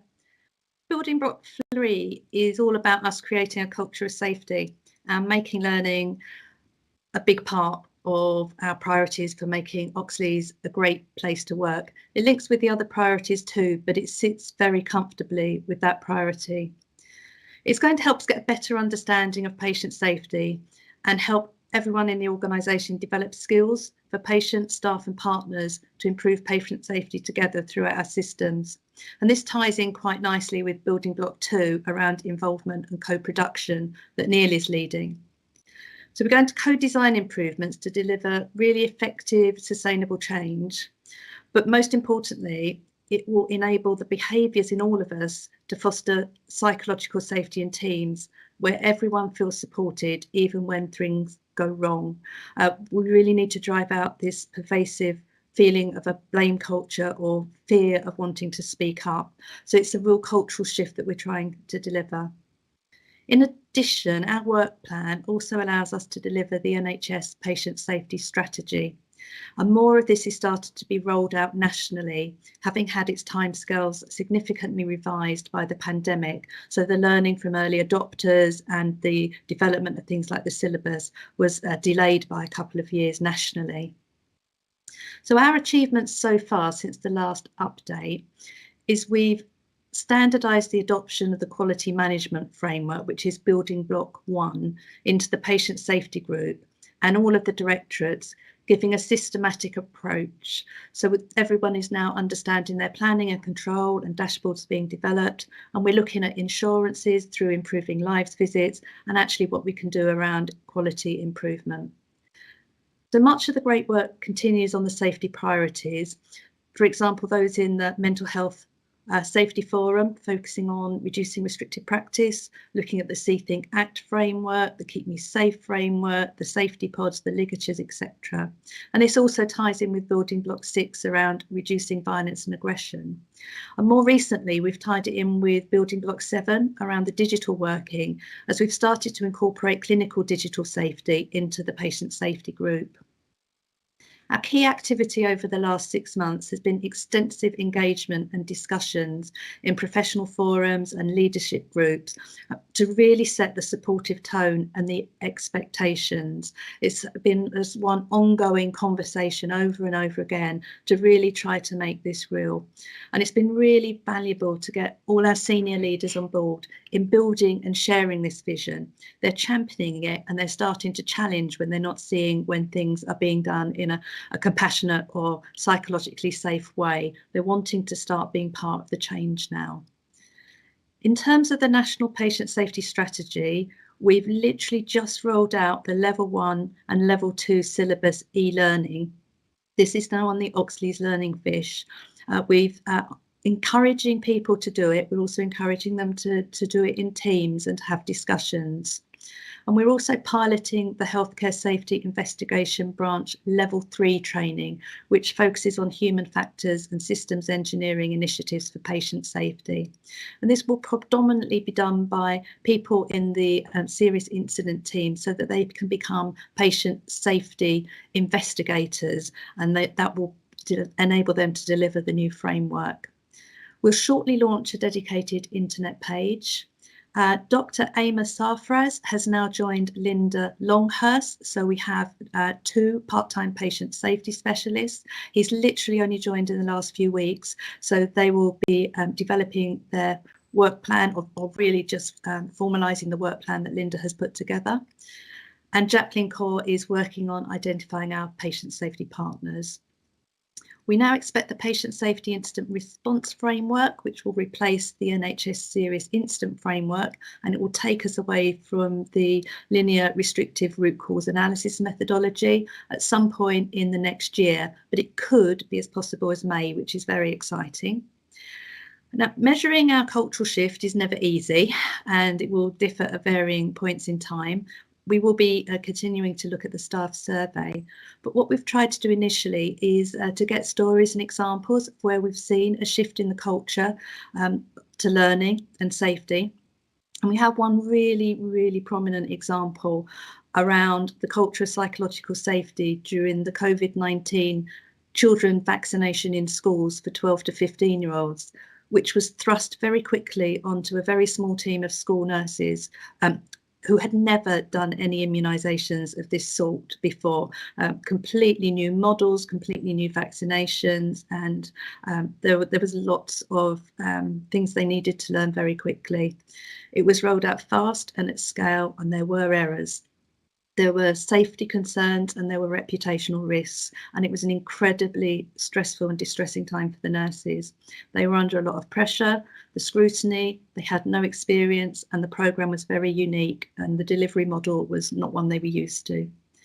However, they said that they felt supported. When mistakes were made, they were able to speak up and they were able to talk about their concerns openly and were immediately supported. There was joint thinking and action to solve the problem together, and a recognition of the failure as part of the learning. And it was the culture and tone that was set by the trust and their nursing leadership that helped them to feel really supported and empowered.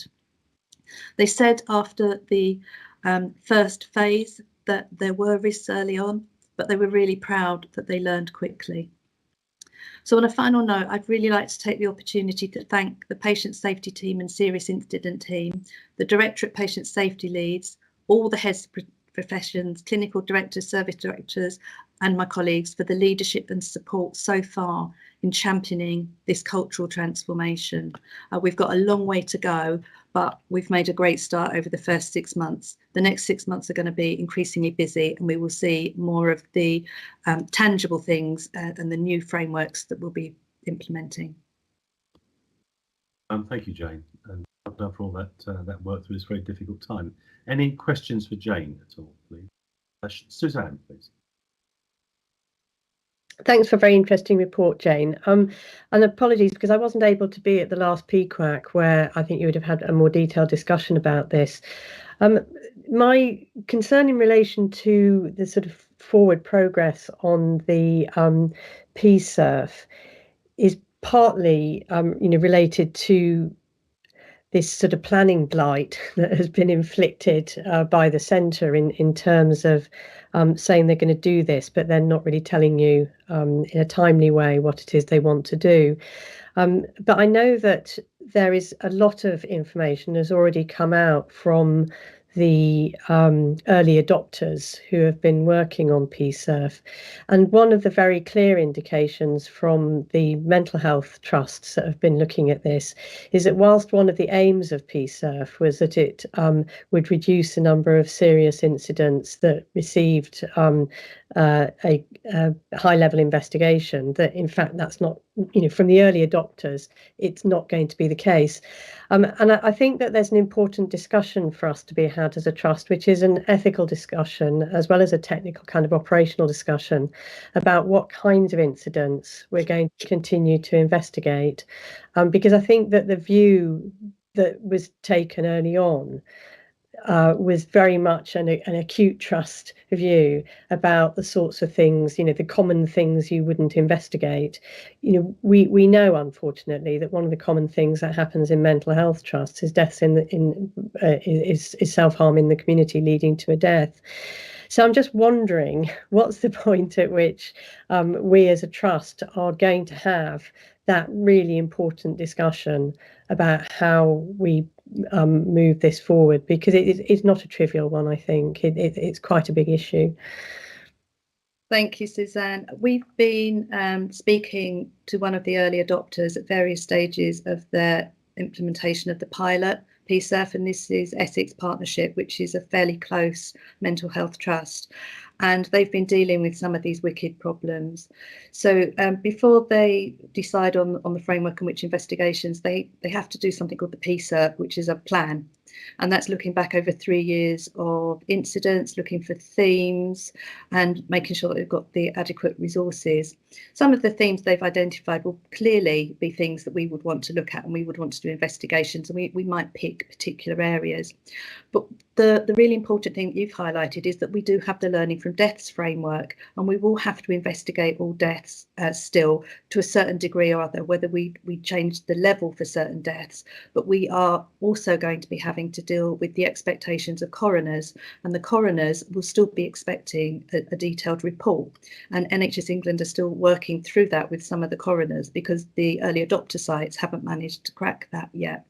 So I think we probably do need to have a really good discussion, and it's probably one where we can bring the information that we've pulled together into the draft PSERF, where we can actually prioritise the areas that we'll be wanting to look at. And we'll probably need to bring in our commissioners and our regulators into these discussions as well. Linda's been doing an awful lot of work with the team so that we've got a lot of this information ready for those discussions.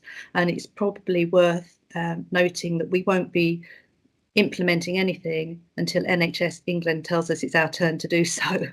So it does give us a bit of an opportunity, possibly for a strategic board away day, to have a look at the information we've got so far and to take the learning from the early adopters and see what the evaluation and the reviews of the early adopters says. That's not even been published yet, and that will need to take into account the ambulance service, the acute sites, the mental health services, etc., and where they've done this across systems involving CCGs.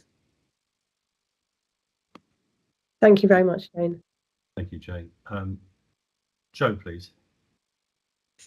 Thanks. I guess my question's from a slightly different angle, and I may be wrong, but thinking about creating a safety and learning culture, I was expecting to see actions around our sort of plans around health and safety, particularly sort of cultural shift on health and safety being factored into this building block.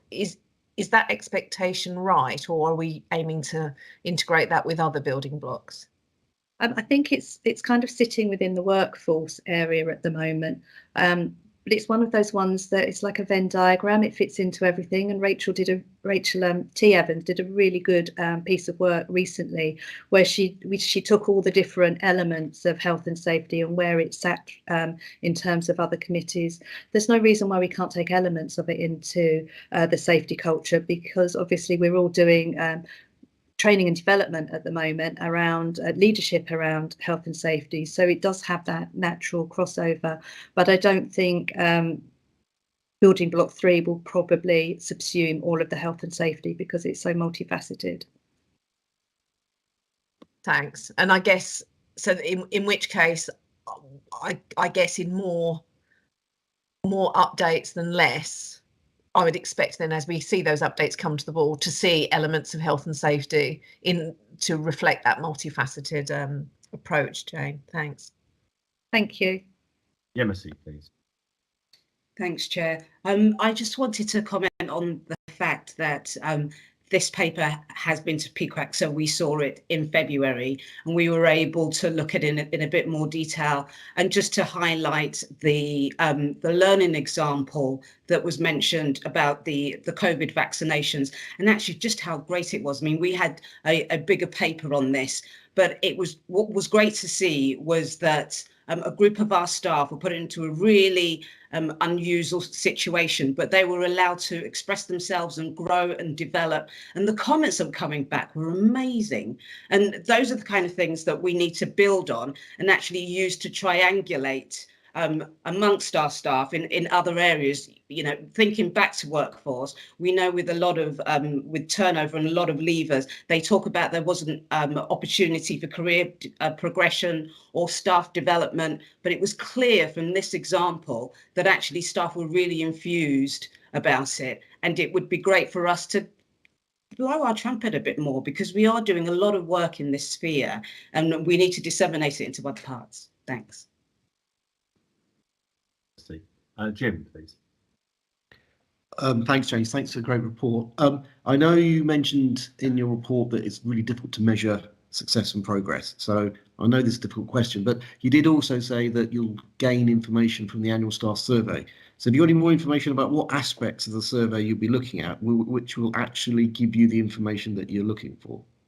There is an annual measure of the safety culture within every staff survey that comes out. So we have got, I think we've got about 3 years worth. It's gradually going up, so we'll just monitor that. Obviously, we can't account for every variable. We've had a pandemic, it's really tough, so it may take us a few more years. But measuring markers like that are consistent within the staff survey will help us. And I can share some of those slides with you so that you can see an example of that if it would be helpful. And we'll take, I mean, periodically we can do surveys that look at measuring culture and climate. There's plenty of tools out there, but what we want to do is look at the outcomes of the safety impact, so particularly the quality improvement topics that come out of this, and some of our patient safety priorities, as much as the number crunching things that we can do as well.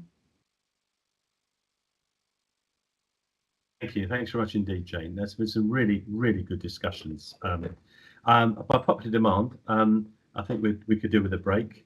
Would people like sufficient time to grab something? Would 12:35 or 12:40? I should never ask questions like this, should I really? Right, let's go for 12:35. Is that okay with everybody? Is that all right? Yeah, I've got lots of thumbs up. 12:35 it is. Thanks very much.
35. As I said before, really excellent conversations on some really very knotty issues. So thank you very much for that. We obviously still got a fair bit to get through. We don't want to rush anything unnecessarily, but I think for presenters make the usual understanding that people will have read your papers. So we move on to item 8, which is equality delivery. And Rachel, please. Actually, Andy, Ian's going to be introducing this paper. Thank you. Okay, thank you. Hi, Andy. Thanks, and thanks, Rachel. Just to say that this paper has been through both the People Committee and the Performance and Quality Assurance Committee. I also wanted to thank Karen for writing it. I think it's a really helpful paper. So just to quickly summarise what EDS2 is, it provides a framework for NHS organisations to self-assess against 4 goals, 18 outcomes relating to reducing health inequalities, improving patient experience, improving staff experience, and demonstrating leadership in addressing inequalities. And that points to the fact, the reason why it's gone through the route of going down to parallel committees. Obviously helps us to provide evidence we are meeting our public sector equality duty. And what the report sets out to do is summarise our activities relating to equalities. So across the majority of outcomes, we have rated ourselves as developing. I think there are a couple of areas where we've rated ourselves as achieved. We've identified a number of key actions for us as an executive where an outcome has been rated as developing. And I really wanted to emphasise that we plan to significantly even increase our focus over the coming year with the establishment of a steering group, which will be chaired by me. And this will obviously constitute a significant building block for our trust strategy. And at that point, I might invite Rachel to come in just to expand on that point. Thanks, Ian. So just to explain a little bit about, a lot of this work needs to be a kind of a joint effort between Ian and I. So Ian as the SRO for this building block in the strategy in relation to health inequalities for services, and me in relation to my role in relation to building a fairer Oxleas. And together, I think we can make quite a significant difference in this space. It's got such a dull title, this paper, but it represents something so important. I don't think, over the last couple of years, there could not have been a brighter light shone on health inequalities in our local communities. And we also know about the impact on staff. And from my perspective, we've done so much work on building a fairer Oxleas, and yet we are not moving in the direction that we want to. So we need to double down further over the next year and beyond. This is not the time for us to think we've got a nice logo, we've got a nice programme of work, therefore it's something that's motoring for the organisation. It's going to take, it's a massive tanker to turn, I think, in terms of staff experience in this space. So I'm really looking forward to working with everybody on the board, the exec, and through the whole organisation in making this a really shared and collective ownership. On the health inequality side, I think we would reflect that we haven't got the resourcing in place yet to support the level of our ambitions in this space, but that's something that we're really tackling very quickly at the moment. Really, as well as the governance in place, I think having the people who can actually get out there and make some of these improvements will be really important to support in his role. And just to add to that point, perhaps Andy, before opening it up for questions, I think that work around health inequalities is something that we will do alongside other organisations and other partners, and this is a very much a live conversation that is as Rachel quite rightly says, is threading its way through all the different meetings that we're involved in at a place level. Very much. Jo, please. Thanks, and absolutely agree with all those comments. I think this feels perhaps a more important document than we've seen in the past. And is this the third one we've done of these, or has there been more? Third. So what I was thinking, I think as you said, Ian, I think we've only got 2 that we're achieving, the rest are developing. I think the next time we see this, so which I presume will be this time next year, it'll be really quite good to have a sort of a grid that shows us year by year what our rating has been, because I think that will show that we haven't really progressed any of these things. If anything, I've an idea that I've seen more achieving before. I think we might have gone backwards, maybe because it's a fairer assessment. So I think having that grid so we can see are we progressing or not would be really helpful in the future. Thanks, Jo. Rachel? Yeah, just on that specific point, they've been very clear this year that we can't assess ourselves as anything other than developing unless we're clear that we are making improvements in relation to a whole range of different protected characteristics. So the goalposts have slightly shifted in terms of our self-assessment. I don't think it reflects that we've been doing less than in previous years. In fact, I know the opposite to be the case, but we have really strictly applied the criteria that they've asked us to apply. So I'm not sure it would be a fair comparator in terms of what we've done previously and how we've assessed it this year. Quite happy for that grid to start with this year then. Stephen, please. Yeah, in a way, it's a bridge from Joe's comments. I think certainly in terms of managing expectations going forward, a couple of things to know. First of all, it'd be good to keep us posted on some of these quality measures and outcomes. Some of them, I think, will be generational. You know, it might take 10, 20 years to see any meaningful progress. Some will do quite quickly. So I think it'd be quite good if you keep us informed on that, because the changes might be minimal, like 0.1% or something over a year, but nevertheless quite significant. And also some of the subsets, for example, where we refer to monitor satisfaction level on the protected characteristics, I would think some of those numbers, again, could be quite small. So I think all of that lends itself to don't be afraid to give us over communicate on these, just so that we're aware that on some of the pieces we probably won't be seeing huge changes, but in fact they'll nevertheless be quite significant. Ian, I don't know if you wanted to just, I know you and I have had contact outside on this, just expand a little bit on the thing about restraints. Just give a little bit more information on that. And the final question I just wanted to ask on page 70, where we talk about the prison screenings, in view of some adverse comment that's appeared recently about Belmarsh, and I do realise it's particular to one high profile prisoner, but for us, would you just like to reassure us that we consider the service that we offer in prisons generally, but particularly in Belmarsh, to be of a good and sufficient standard?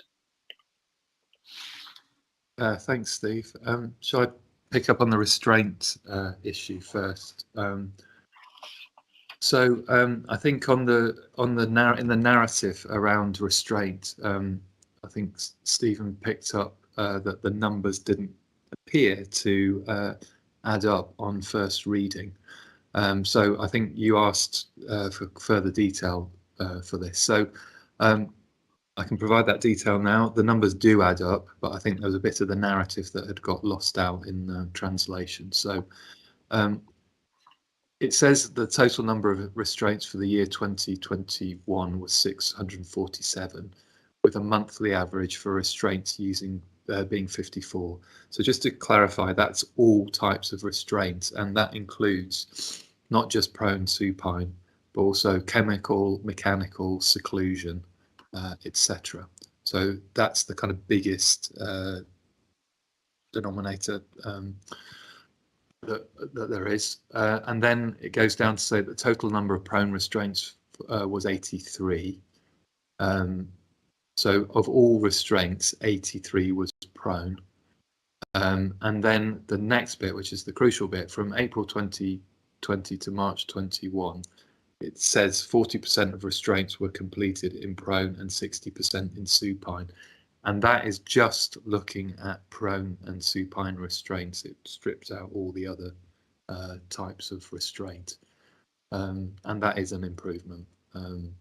So I hope that's clear, and apologies that the narrative didn't kind of draw that out sufficiently. I don't know, Jane, if you wanted to add anything to that, but I think I've covered it. I think you have covered it, and the physical restraints can include side, kneeling, standing as well. So there's all sorts of different types of restraints, and you can break down the chemical to sort of rapid tranquilization, oral. So it's a huge number. In the annual patient safety report that would have gone to PQAC in July, it's got a better explanation and better graphs. And I think the author's just taken out the percentages, and something's got a little bit lost in translation. And because we've read it so many times, it means something to us. So we didn't spot it, not possibly meaning something to somebody seeing it for the first time. But I'm sure Karen can amend it. That will be fine. Thank you for raising it. And then Stephen, in relation to your second question, which I think was around Belmarsh, yeah, I mean, we've had CQC inspections of our services at Belmarsh, and we've done quite a lot of targeted work around the service that's provided there. And quite probably, actually, of all the governors that we work with, we enjoy the closest relationship with the governor at Belmarsh. So we're working very closely to ensure the kind of leadership and therefore the quality of the service is good. So I feel assured. Okay, Andy, if you forgive me, just one follow-up question I meant to ask. Just going, thanks for that. That's perfect. On the restraints, we did have some conversation about a year ago. I think it was Amlan raised it initially, just about the whether we should be measuring the time taken for restraints as well. And I think you very collectively, Iffy and yourself, very reasonably said, and Jane, well, that can be difficult to do in an emergency situation. So I'm just checking in with you again that still we are deciding that will not be a priority for us, to measure the time. Well, I mean, Jane will want to come in, but we actually do include data around the time of restraints now, and that's looked at as part of the patient safety data, certainly at PQAC. But Jane, I don't know if you want to say. Yeah, it is recorded, so we can have a look at it. How accurate it is, for the reasons that you've given, may be difficult, but they do give us an indication, so we can see it. Most people, it's very low, under a minute. But if it happens to be more than that, we can have a look at that, and it can be explored through any desktop reviews as well. But there is a drop down on Datex. And just to add, Stephen, just as an example, I think at the last PQAC, we used the data around restraint as a springboard to a really interesting conversation about what that might be suggesting on a particular ward, and that was looking at the numbers and the duration. So it does feel that we're using that information creatively, I think, to kind of ask the right kinds of questions in terms of assurance, but also to then drive change as well. Thank you. Iffy, please. Thank you, Chair. Just to echo what others have said already about this really important aspect of our service delivery. So we recognize that there is a lot to be done, and some of this will of course take time, as Steve has highlighted, but the others that are likely to be achieved quite quickly. And just to help us focus this work and drive this forward, particularly from the service user point of view, Azra, Richard, Claire, Ian, and I have agreed an additional resource just to help us coordinate this and help support our frontline teams to drive this. One of the quick wins that I see, although on face value it looks like a quick win, but in reality it can be quite challenging, is just getting basic information about our service users. Ethnicity, protected characteristics, etc. When we talk to frontline staff, often they say, well, patients refuse to, and so there's some work we need to do that helps our staff explain to service users why we need this. Because if we don't have that information, we're going to struggle to see how well we are addressing all of these groups. And so in my head, I think it's about asking our admin staff. It's a bit like many of us experience, you're asked again to check that your data is complete or correct, your phone number, your address, your email, etc. And we just need to prioritize that work. And even if we spend a year doing that, I think that this time next year, by the time we'll come back, we'll have a more comprehensive report that gives us a better picture of how things are with people that we serve. Jim, just to this is the first time I've obviously seen these reports, although they've been going back a couple of years, from what I can understand now. But just taking a step back, and my reading of it is, yes, we're in the data gathering exercise, data assurance and data reliability, because without that, how can you measure your progress on this side of things? And so probably the focus has to be on getting that data in before you can move forward. Yeah, I think it's a very good point, Jim. That's a really good discussion. Thanks ever so much. Huge amount of work going on in here. So well done for everybody on that. So if we're done on that, we'll go to the freedom to speak up, please. Is that you, Rachel? Thanks, Andy. Yes, we've got people specifically from the Guardian service, as is considered to be good practice, having them reporting directly to the board on an annual basis. So they're joining us today to just very quickly give a highlight of the report. I did want to say that we've been working with the Guardian service for 2 years now. We have a really good relationship with them. I think we've become a very effective team working in partnership. They certainly help us to understand more about the sorts of issues that are happening on the ground and areas of concern, and that feeds into our people strategy. And they also get out there and speak to teams and help get the message out there about the things that we're trying to achieve. So it's working well as a discussion. They meet with us regularly, with the Senior Independent Director, with me and my team. And we had a really good discussion at the last People Committee about this. So I think, is it Lincoln or Simon who's going to be speaking? I'm not quite sure. It's me, Rachel. Simon.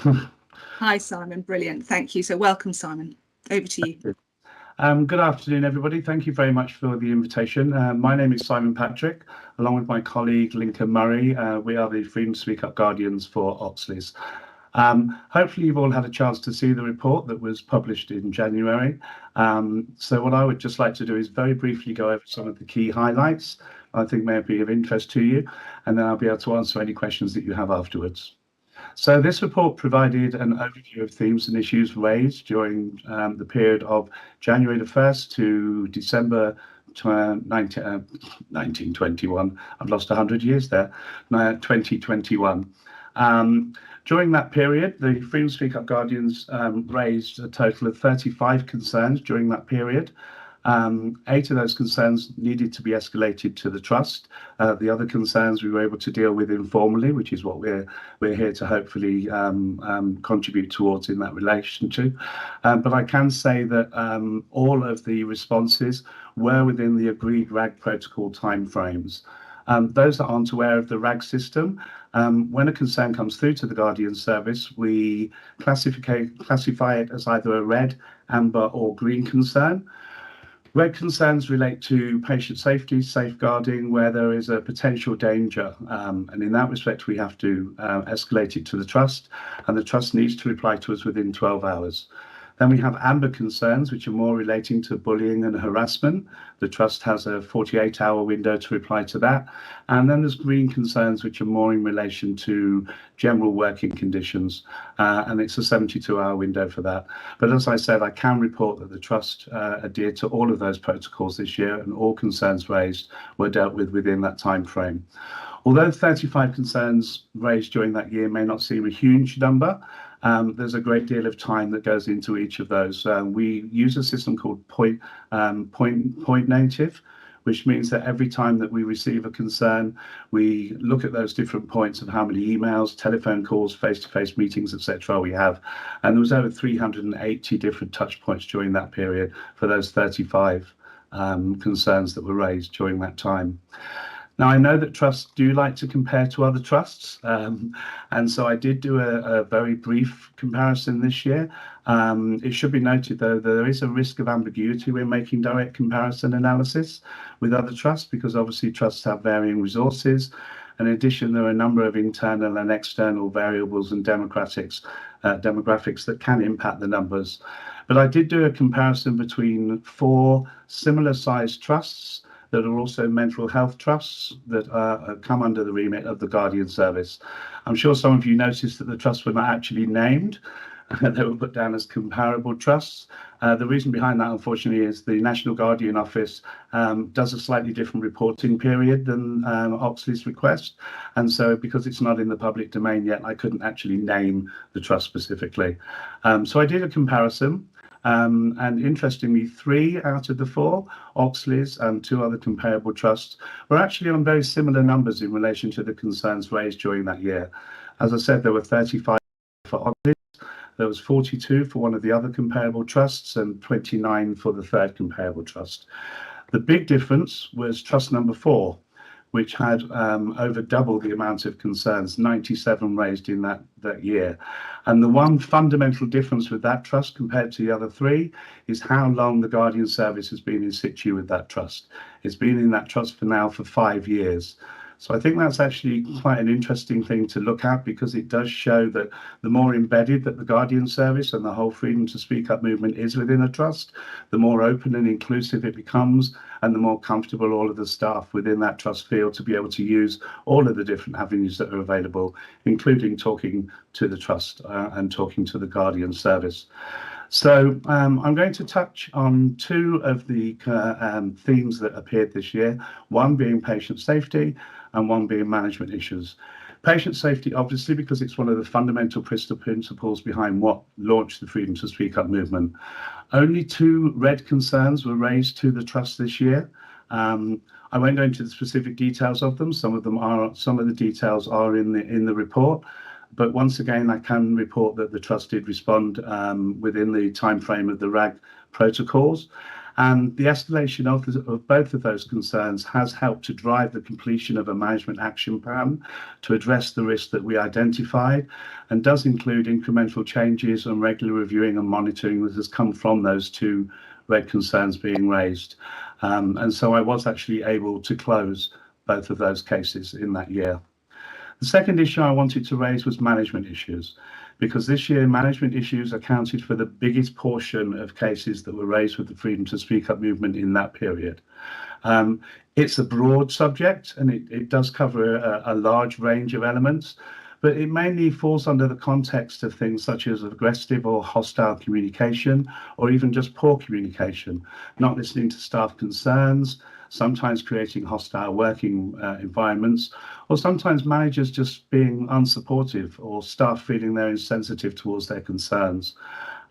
Those were all raised in different levels. Some were raised and some were dealt with.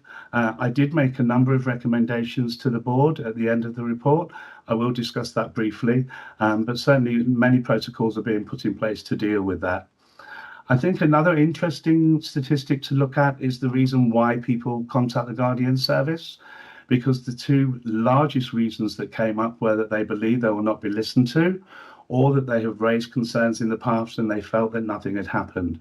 The fact that those are still the 2 biggest reasons why people contact the Guardian Service does indicate to me that we still have a lot of work to do in relation to creating that open culture within the trust, but we are making movements in that area. More and more people are coming to us. And also the fact that 65% asked to be kept confidential with the Guardian Service, which is a very high percentage.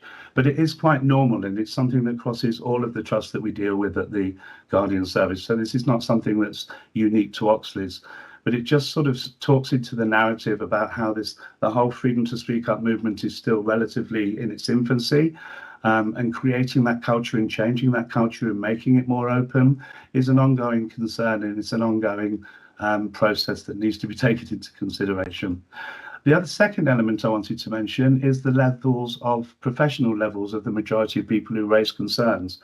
And once again, the biggest concern came from workers.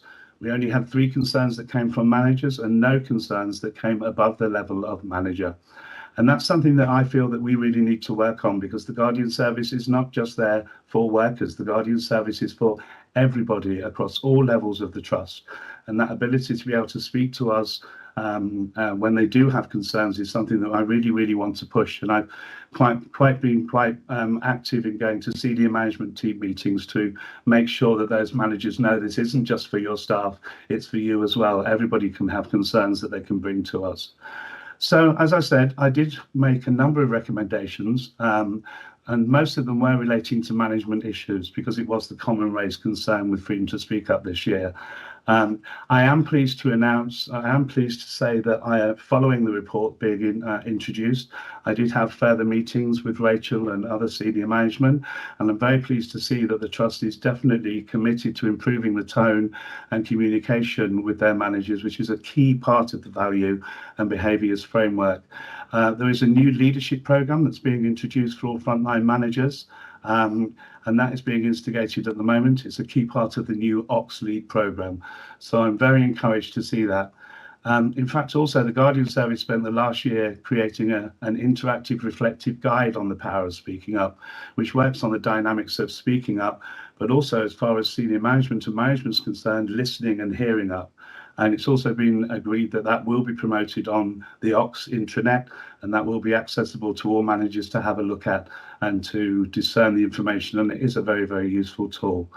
So I am quite confident that we're making moves in the Trust and that things are going very well. And we will continue to keep pushing, and we'll continue to keep working very closely with our HR business partners and senior directors. And hopefully that gives you a rough outline of what went on with the report. So if anyone has any other questions, please feel free to ask away. But also what I've done is I put my direct contact details in the chat. So if anyone does have any questions after this meeting, please feel free to reach out to me. I'll be more than happy to answer them. And Simon, thank you very much. And thank you, Lincoln, as well, for the work that's gone into this. It's a really comprehensive report. Suzanne, please. Thank you.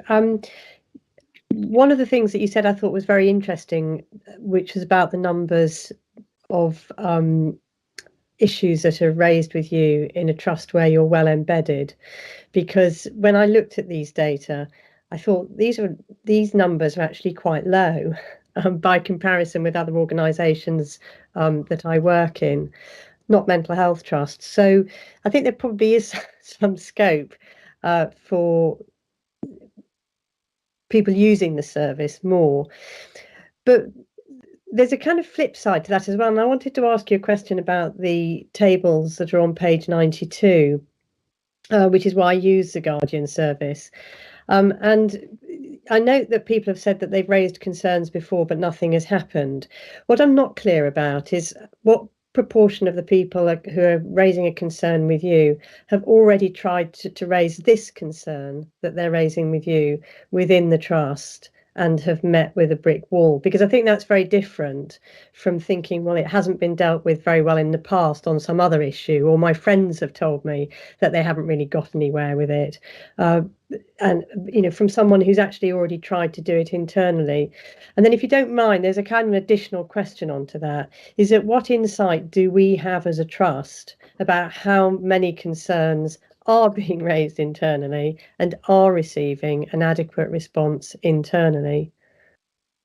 Yeah, no, absolutely. In relation to when we asked the question about why they contact the Guardian service, I have no specific breakdown data, but it's actually quite unusual for people to come to us with a concern where they feel that particular concern hasn't been dealt with before or hasn't been dealt with well.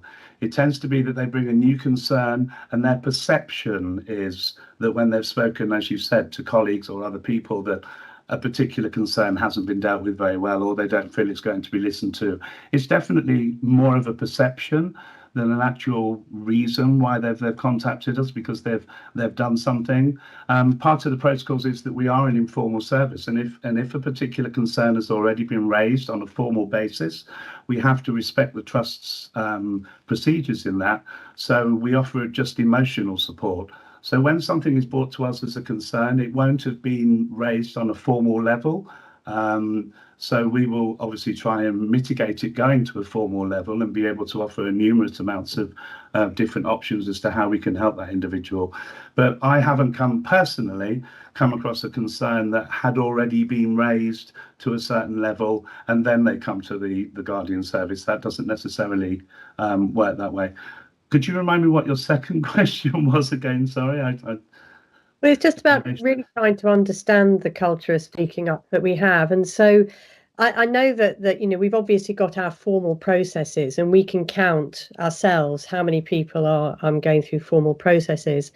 But I'm just wondering, what insight we have into the extent to which people are raising concerns with us informally and getting a decent response, because that's the flip side of this picture. No, absolutely. And it is important that you remember that the figures that I supply to you and the Guardian service is only a very small snapshot and a very small percentage. Rachel, I'm sure will be able to come in and speak on the other side of how those concerns are raised and numbers of figures, etc., for the trust. Rachel? Yes. Can I just quickly add to the first question in regards to the reason why staff actually approach us in the first place, as opposed to them going down the formal route and that's unsuccessful and so they decide to actually come to us? It's more to do with the communication they have with their line management and also any issues they've raised with their line management. Sometimes it's to do with they feel management is making excuses or they support each other. But I would honestly say about 99% of the time, they actually come to us because that communication with line management has initially failed. Can I come in on your second point, Suzanne, if that's all right? So it would be very difficult to give you a clear number as to the numbers of things that are raised within the organisation. But what I would say is that I can point to a number of fora and channels where we do respond very proactively. So we have Ask Iffy, where anyone in the organisation can ask a question of the chief executive, and we respond very quickly and take that very seriously in terms of responding. We have staff fora on the Ox where they raise questions, and Sally keeps a good eye on that, and we respond to those questions as and when they arise. We have BME wellbeing forums where people raise issues and we report those back to the exec and take them forward. Building a Fair at Oxleas, there's a number of kind of areas where people are able to raise issues. We know that things are often raised on a day-to-day basis with managers, for example. We have visits where we kind of track the issues that people raise. So there are a whole host of areas that we can point to where we act directly on people's feedback and take things forward as a result. But what makes the biggest difference, I think, is local culture and whether managers are open to hearing about what needs to be fixed and how they act on it. And that we need to improve by our Oxlead programme for all of our frontline managers to make sure that they create that right culture. Sorry, that was a bit of a raced response there. Thank you. Joe, please. Yeah, I think my question builds absolutely on that Suzanne's question and the answers to that. So it's all about, what does good look like? What does better look like? So what I'm hearing from you, Simon, is, with the trust that you're more embedded in, you're seeing more things come through, and that is indicative to you of an improved speaking up culture. So I get that. I just wonder, in that improved speaking up culture environment, what does the graph on page 92, which is your graph at 2.1, why do people use the Guardian service? Because all the reasons we've got there are, I guess, negative reasons that we as non-execs would be concerned about, the executive would be concerned about, and we'd be looking to try and eliminate those as reasons. So, if you take, for example, without giving any confidences away, how does the distribution of reasons vary with the trust where you are more embedded? Lincoln? Yes, I would say it represents across board the trust that we actually represent. There's very small variation. It does actually represent a true picture. So it's a fairly standard pattern, is what you're saying. Yes.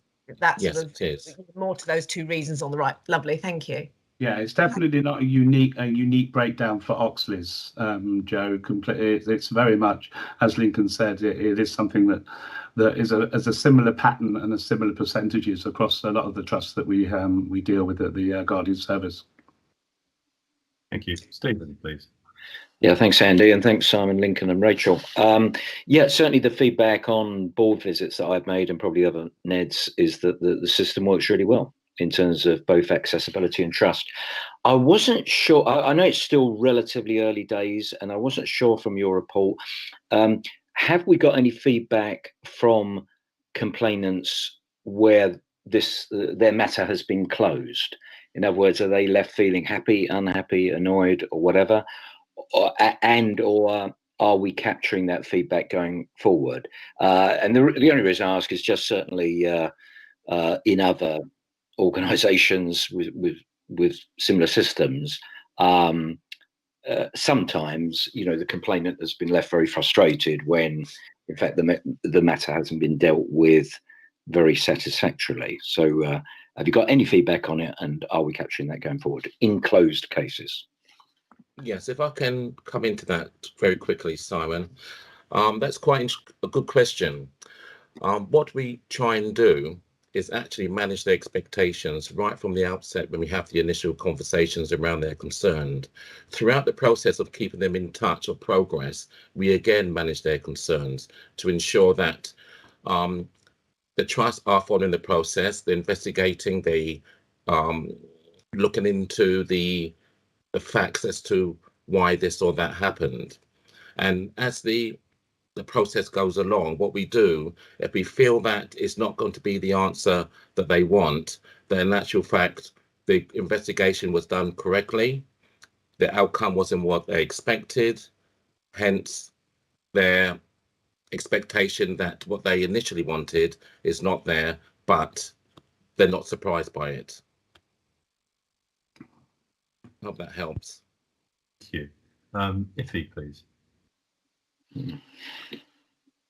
Thank you, Andy. This is quite an interesting issue we're discussing here. So to my mind, it's a bit like incident reporting. You know, too few incidents reported, you think, oh my God, what's going on here? Too many, and then we worry that there are lots of incidents. You know, how do you get the balance right? And that's why we cannot ask all of these other questions. I think Rachel made the point, and I'm sure everyone knows this, that this is more about the culture of local managers, what happens in teams. You know, again, it speaks to what Jane talked about before. You know, how do we change the culture where we're open, supportive, and receptive? You know, and where we can help, we'll say yes. Where we cannot, we again be very clear with our staff. The other thing that perhaps hasn't made its way here is certainly the time I've been appointed. So we're talking about since December. I've had 2 emails, not just to me personally, but to other members of the exec, from staff who have created a Yahoo email or Gmail address just to write about what they're concerned about. You know, so everything on this graph, 2.1, could be responsible for them choosing to do it that way. But at least they chose to write to us as opposed to using the Guardian service. It's difficult, but we have to keep driving this home, you know, with our local managers.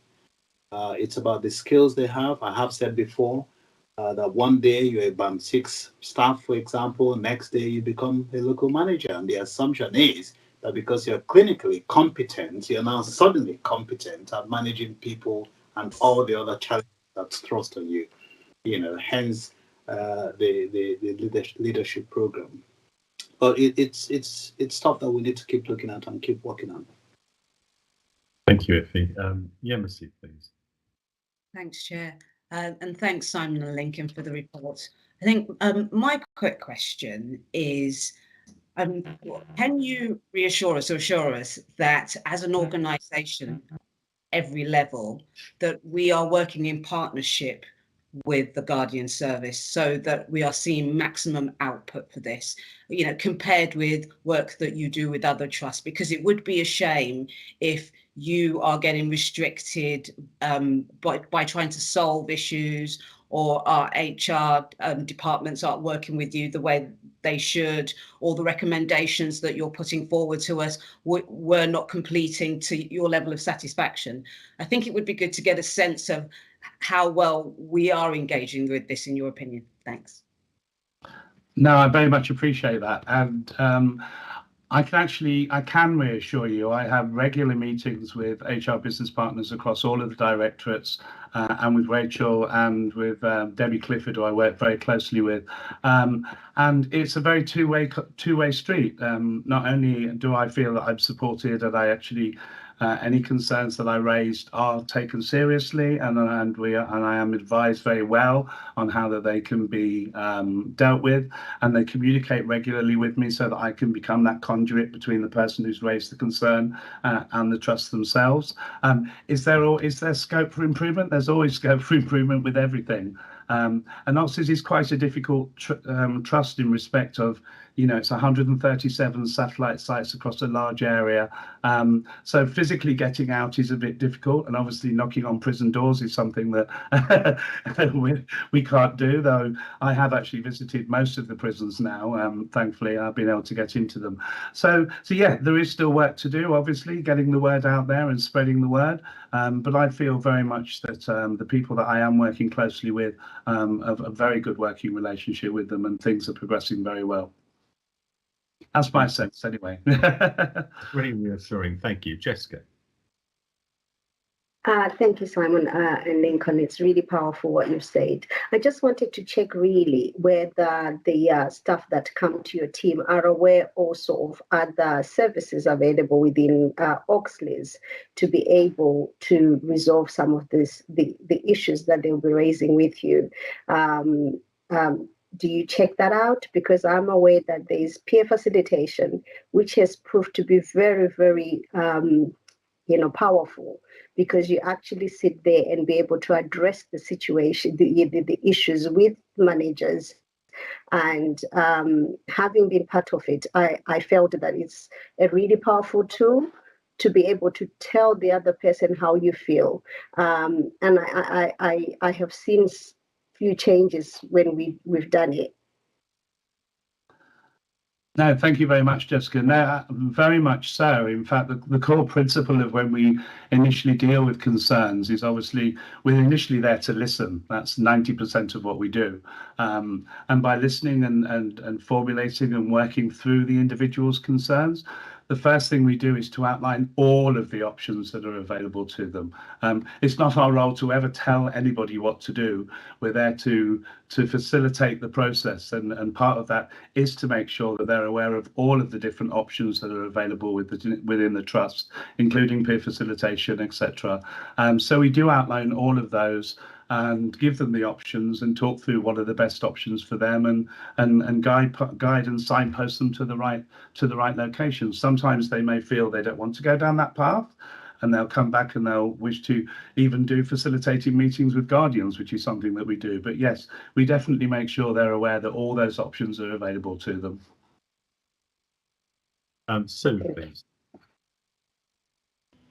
Thank you. I think following on from Jamis's comment, I think that's a very good question. And I would just say, having listened to everything and read your report, I think I'd like to say Oxleas should feel reassured that they are taking on board what your Guardian service is offering. Mainly because having been involved in a trust miles away from here, no relation to us in London or Kent and Sussex, but quite a few away, where the Guardian service wasn't listened to by the trust on what was happening and what the Guardian service was picking up on. And sadly, that led to a really big, major inquiry on lots of issues, and many staff feeling very hurt and damaged. So I think you're on the right track, Oxleas, and thank you, Guardian Services, from what I've seen elsewhere. So it was good to hear it and good for the report. Thank you. Thank you, Sue. Thank you very much, Sue. Jim, last one, please. Thanks, Andy. Thanks for that report, Simon and Lincoln. Going back to Joe's question, so apologies for going back slightly, about the reasoning that people are putting forward to taking on the Guardian service. Do you think, in your opinion, that's because, following what Rachel said, there are a range of fora which people can use? And so do you think the people who are using your service are self-selecting? So they're the ones that maybe are self-selecting the Guardian service for a particular reason, and those reasons are what's laid out in the 2.1. And so it's one element of a range of avenues that people can take. I would say. Oh, sorry. Go on, Lincoln. I would say when it comes to that staff feel that whatever their concern is, that we actually walk that road with them. So there's very ways and different ways that they can raise their concern. They raise it to a particular area, they'll take it forward. But when there's a sense, especially from the colleagues, that we actually, whatever option they choose, we walk that road and support them. So we're there for months and months, how long ever it takes. Right, so there's really good report. There's just some great stuff going on here. So thank you very much to Lincoln and Simon for the work you do. And thanks very much to the team for your responses to these issues as well. So very, very encouraging. So as we always say, clearly a lot more to do, but a very, very good update. I'm very grateful. Thanks very much indeed. Right, thank you. We'll now move on to the charitable funds annual report, please. Is that you, Ezra? It is, Andy. Thank you very much. So I'm going to take this paper as read and just draw out a couple of key themes in terms of the summary. This paper has already been through the Audit and Risk Committee. It went through there quite some time ago, and it went through the execs quite some time ago, but it has taken some time for Grant Thornton to be able to free up their time sufficiently to do the independent examination of these particular accounts. They completed that, and we received everything on the 31st of January, and we submitted it on the same day. Just a couple of points to bring out. Similar to last year when we did the 2021 charitable accounts, we haven't spent as much money as we would have normally wished to in this area, and that's linked to the ongoing impact of COVID. The inability to be able to spend it on the range of items that normally we would have wanted to spend it on, which tends to be bringing people together, having gatherings, socialising, but effectively having people meeting face to face. So we have not managed to spend, again, to the level that we would have wanted to and have seen in previous years. We would hope as we begin to come out of restrictions, depending on what the guidance comes out for NHS and whether or not we will be able to have larger gatherings, to see an uptick of this coming through next financial year. So effectively, that's the report. I'm going to take it as read. That's the reason that it was delayed somewhat. Just for any of you that are wondering why is it myself that is signing these off, that is because we as a board are the trustees of our charitable funds and accounts, and that is delegated down to myself as the lead exec director, which is why you're seeing my signature on that. I was going to leave it there, Andy, because I think it's fairly self-explanatory, and just wait if anybody had any questions. Thanks, Ezra. Stephen, please. Yeah, thanks, Ezra. And try as we might, we can't seem to spend this money down, and it's gone up 161,000. But as Ezra explained, that's on the back of COVID. And the only thing I want to reaffirm to everybody, 61% of those funds are unrestricted.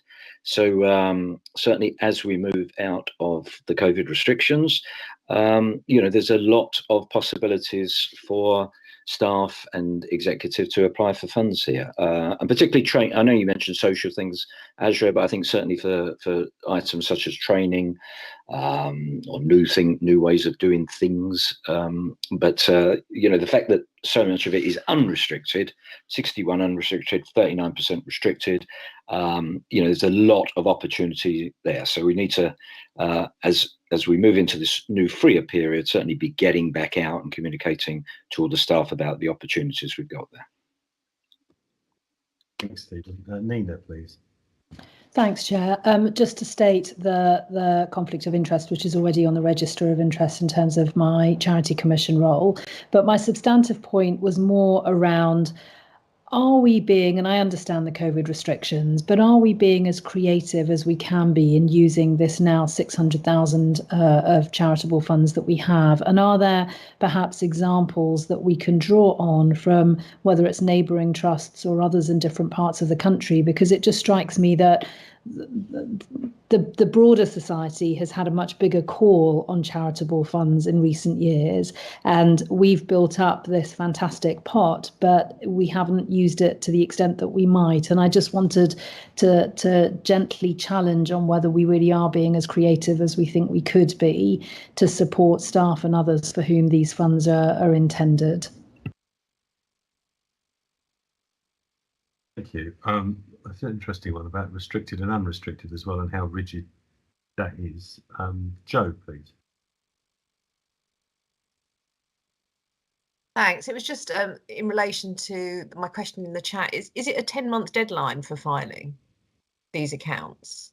I'll just come in on that. Yes, so the deadline is usually the 31st of January. They had allowed, due to COVID, for an extension through to the 31st of March. But because we had gone through the entire process through the normal governance routes, we went with the 31st of January deadline. But it was very close to the wire and being able to get it in on that date because the auditors only finished literally that morning. Yeah. So I just, so we had a little bit of wriggle room this time, but next year we will have to get those accounts in by the 31st of January. And I just think, you know, I'm sure you will speak to Grant Thornton, but we can't have them auditing up until the last day of the deadline. I mean, no one needs that in their life. Thanks. No, we are paying them after all, aren't we? Right, so Suzanne, please. So I just wanted to echo the encouragements to try and spend this down, this fund, but we shouldn't be holding money which has been given to us, you know, to benefit a range of beneficiaries. One of the things that I'm wondering, there might, you know, this is a short question with a short answer, I think. How easy do we make it for people to apply for funds from the charity? And the second question is around perhaps focusing some of our available spend on some big projects. So if I were to look at what GSTT fund through their charitable funding, or BARTS, you know, they have funded some really, really valuable projects which have been around sort of arts and well-being for staff, which is not stuff that can be done internally. You know, it needs you to bring in an external organisation and do the work for you. You know, so I'm just kind of wondering how creative we have been about trying to spend the money. One more. Got you, Suzanne, there. Okay, we'll come back to you, Iffy, and then finish off with you, Ezra, if that's okay. Right. So I think you're. So two things to say to start off with. I think the board has made a clear point about us spending this money. You know, and there's no reason why we shouldn't. And I suspect, Suzanne, that you're right. That we either don't broadcast this enough further down the organization, or people aren't really clear about how they should spend the money. As you would have seen in the chat, we do give our staff assemblies money from the charitable fund. I think we need to promote this some more. We need to push some more. We cannot underestimate the impact COVID has had. So at the strategic, at the away event of the exec that Ian mentioned earlier, one of the things we talked about, and Rachel Clare had described this to you in terms of the output, is how we want to encourage our teams to have team building sessions. You know, this is definitely going to be where we're going to draw the money. You know, obviously because of the COVID restrictions, it's not been possible, and you cannot really do meaningful team building on MS Teams. You know, so my promise is that we are going to do our very best to spend it, but also to spend it wisely, not just spend because there's money to be spent, but to actually get return from this. And Rachel has also put in the chat about whether we need to consider using this to support community groups as part of our inequalities work. And if we have to, we will do that. You know, when I heard the Bats and the guys and Thomases, you know, I thought, my God, those are the big hitters. You know, those are people who hold millions of pounds. We're not quite there. And as someone who, for many years, was a signatory to one or two of these, there was always the concern about if you spent it, you're not going to get anything back in. You know, but we just need to make sure that we work on signatories and the rest of the organization, and just encourage them to apply. And I've outlined some of the ways that we, as an exec, will go about spending the money. Ezra. So it's just in finalisation. We will clearly take on the piece about looking at more innovative ways of spending it. But just to reassure the board, this is regularly raised at each one of the directorate finance meetings, so there should be visibility within management groups within each of those areas to ensure that they have visibility of the level of funds. Every year, if we've seen a set of funds that haven't, in terms of the unrestricted funds, that haven't been spent for some time or are below a de minimis level with zero movement, we try to consolidate them into the overarching general unrestricted fund, which means that we're trying to increase the level of funds that are available for some of those more innovative schemes. And then lastly, it's kind of picking up the fact that charitable funds do need to be used for non-recurrent rather than recurrent items, and it can't be something that's part and parcel of the actual delivery of services. So that is one of the things that we have adjusted for. And over the course of the last couple of years, we have done quite a lot of rewarding staff, but we've used non-recurrent reserves for that, partly because we had the ability to do so over those kind of COVID period, and we had resources available to allow us to do that. This will be something that would perhaps have to come from charitable funds going forward, should we decide to do something similar in future years as the financial position of the trust begins to become more constrained. Sorry. I look forward to more in due course on that one. Right, so if we can now move on to PQAC, please, Yemisi. Thanks, Andy. Just as a brief summary, obviously we've already talked about a lot of the operational data in Ian's report. We continuously look at the IBR, and we're due to, obviously it's going to have a refresh, or it's in the process of doing that.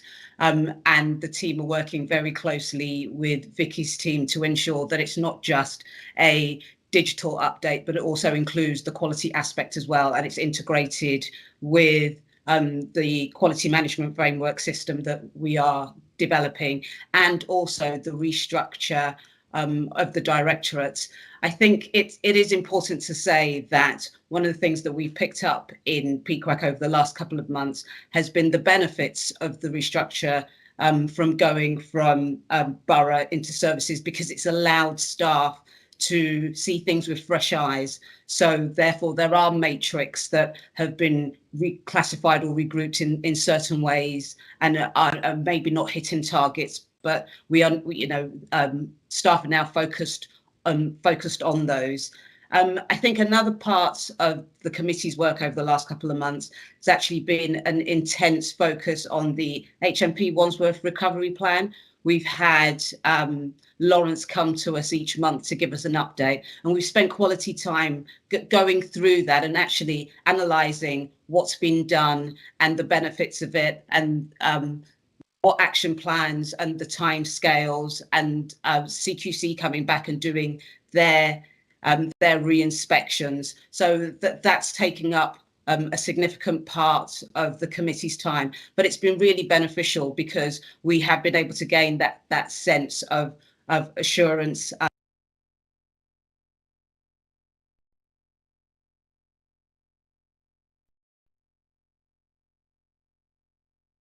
Presentations by the directorates. So it was brilliant to see acute and crisis. They came. Yes, they have many challenges, which we are all aware of in the papers, but it's brilliant to see all the work that they're doing around that, all the actions and the timelines. And again, with community mental health, they came to present to us in January. So that's was really positive. And I just wanted to pick up on the ALD day services that came that is going to be closed, and the transition to a community offer, and once you actually look at the detail and as to why they decided to close it and open a community offer, it's brilliant, because it shows that they were able to reassess a particular service that they had, and again look at it with fresh eyes and actually bring a better service to the patients that we are looking after and service users, and how that has benefited them. So it was really positive to be able to see that. Also included in the paper is the Wandsworth Board Inquiry Action Plan that has been brought to the board today, but hasn't yet gone through PQAC. But it will be going in March, and we will have a deep dive in that. But it was important that it was brought to the board today. So that's all I was going to say, but happy to take any questions. And I can see Ian's got his hand up. Thanks. Thanks. Thanks, Yemisi. I was just going to add 2 or 3 things about the Wandsworth action plan, if that's okay. The reason why it's coming here is that colleagues will remember that there was a board level inquiry into an SI at Wandsworth in the middle of last year. That was closely followed by 2 further SIs, and what we agreed to do was to look at the issues that were coming out of all 3 and then roll them together into one set of recommendations. So when I brought the SI report, I think it was in November, the action plan wasn't ready. So I was just conscious of it needing to come back here, hence why it's coming here today ahead of PQAC. So apologies, it's slightly out of order. But I think if you have had a chance to read the action plan, the majority of the areas of focus will be familiar to the board. They've been integrated into the recovery plan, which Yemisi's already alluded to, and it's very much they're very much part and parcel of what we look at every month in PQAC. So I just wanted to kind of give that extra bit of detail. Thanks very much, Ian. Jo, please. Thanks. Thanks. I really like this report. I think it really provides a cogent summary of an awful lot of stuff that's going on. Just a few points for me. I was really pleased on page 126 to see that we're on the right trajectory on the News 2 forms. That's something I know that people have been working hard on, so I think that's really good. 2 negatives, I guess. One is on page 124, and it is an old chestnut on complaints. I think we have failed to meet our complaint KPI since I've been involved in the trust. But looking at the dashboard, we're now at 27%. Well, that was the latest. So 27% of complaints dealt with within the 30 days, with a target of over 80.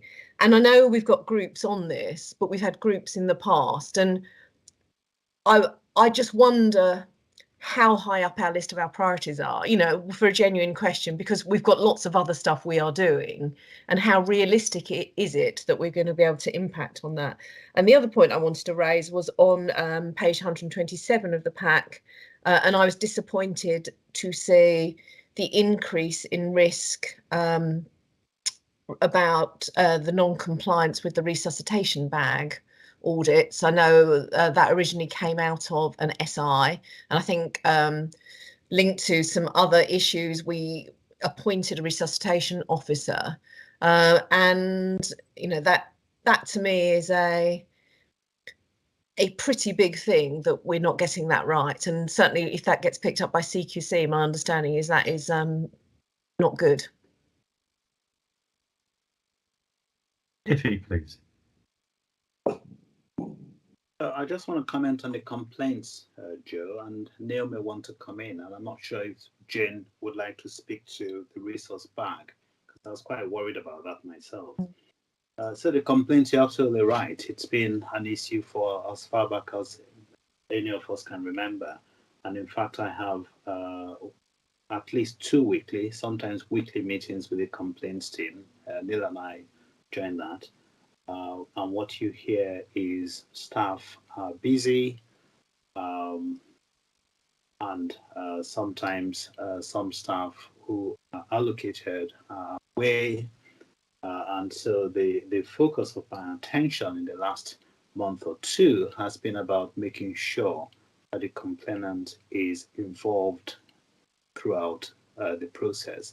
So if for any reason it's going to be delayed, I now ask to get assurance, unwritten assurance, that the complainant has been informed and that they are agreeable and that a new time has been set. Because there's nothing as awful as putting in a complaint and then suddenly 3 or 4 months later you get a response and no one has kept you informed. And the other thing I've been doing is I've been writing, not me personally, but people are written to in my name, and you'd be amazed at how the response gets better, which worries me because I know that people are genuinely busy. We've had a really difficult time. I think the only period that I recall us being on top of this was during the first wave of COVID, where nationally we were supported to suspend this, and so we could just write to people and say, we're really very sorry, really very short. Neil will talk about some of the QI approaches he's trying to adopt. And the other thing is that sometimes when, and my other exec colleagues have been really helpful in signing off the complaints, but sometimes when I see some of those, they run into 12, 13, 14 pages. And I just shudder to think of how much time, very busy managers or senior clinicians have spent on this. Yesterday, when I was in Pinewood, I was talking to someone from the complaints office, and one of the things that she said to me is that, they're getting more complex. The complaints are really getting more complicated. So there's got to be some way of us really, a bit like we talked about with patient safety, do we respond to everything with a detailed investigation, or do we identify somewhere we need to do that and others where we need to engage in some kind of resolution through telephone conversation or something with the complainant where possible. But I fear that this has gone on for so long, short of throwing people at it. I'll be lying if I said to the board that, oh, we're going to get on top of this anytime soon. Yeah, Neil will come and speak in this minute. I'm just wondering, is there any central guidance on how we do these things? Because other organisations do go for informal resolution processes, which do have guidance as to how you do it and what the level of complaint is. But they have been, generally speaking, I think, quite successful in heading things off with a very quick response, face-to-face discussion, and people then have to say they're happy with that. As we all know, a lot of people, as was said earlier, just want to be heard. They know sometimes you can't resolve it. My other concern has been talking to directors, one of whom said to me a while ago, sitting up on the Friday night, writing out responses to complaints. And the level of senior management time that must be involved in this is considerable. So this does need a really good think, doesn't it? Neil, have you got the answers? I do. I have some answers. And number one, it's a real priority for me. I mean, I find it really, really interesting on all sorts of levels. Is there national guidance? There is, but it's actually quite slender. So many of the problems have been created by just custom and practice locally within Oxleas. So I think we have a lot more freedom to alter things and yet meet the sort of national guidance and meet the other potential audiences such as the PSHO and the Ombudsman and, other sort of systems. So we've got a couple of pilot sites. I mean, we're doing it through co-production this time, experience-based co-design. Takes a little longer, but it goes a bit deeper. But we have 2 pilot sites, and we were just meeting in Bromley yesterday, looking at what we can resolve locally. The big issue, well, the big issues are something has happened where teams do not think of complaints as part of the clinical task.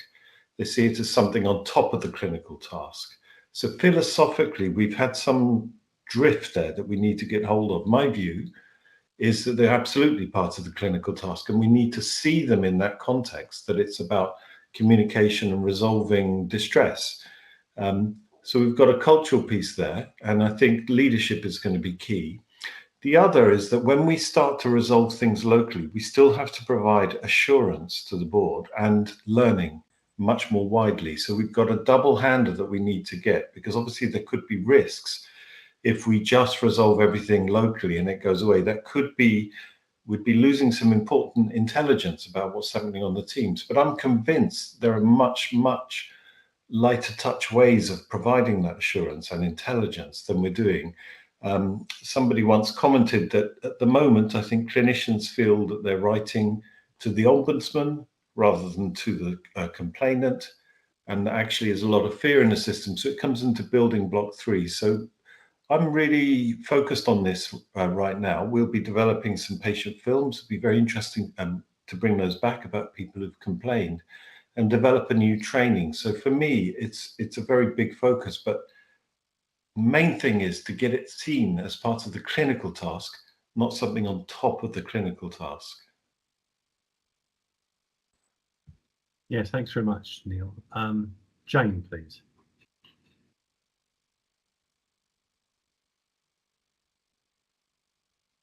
Oh, sorry, you couldn't hear me. The resus audits were slightly disappointing when Nick audited in January, and 7 of the wards weren't where we needed them to be.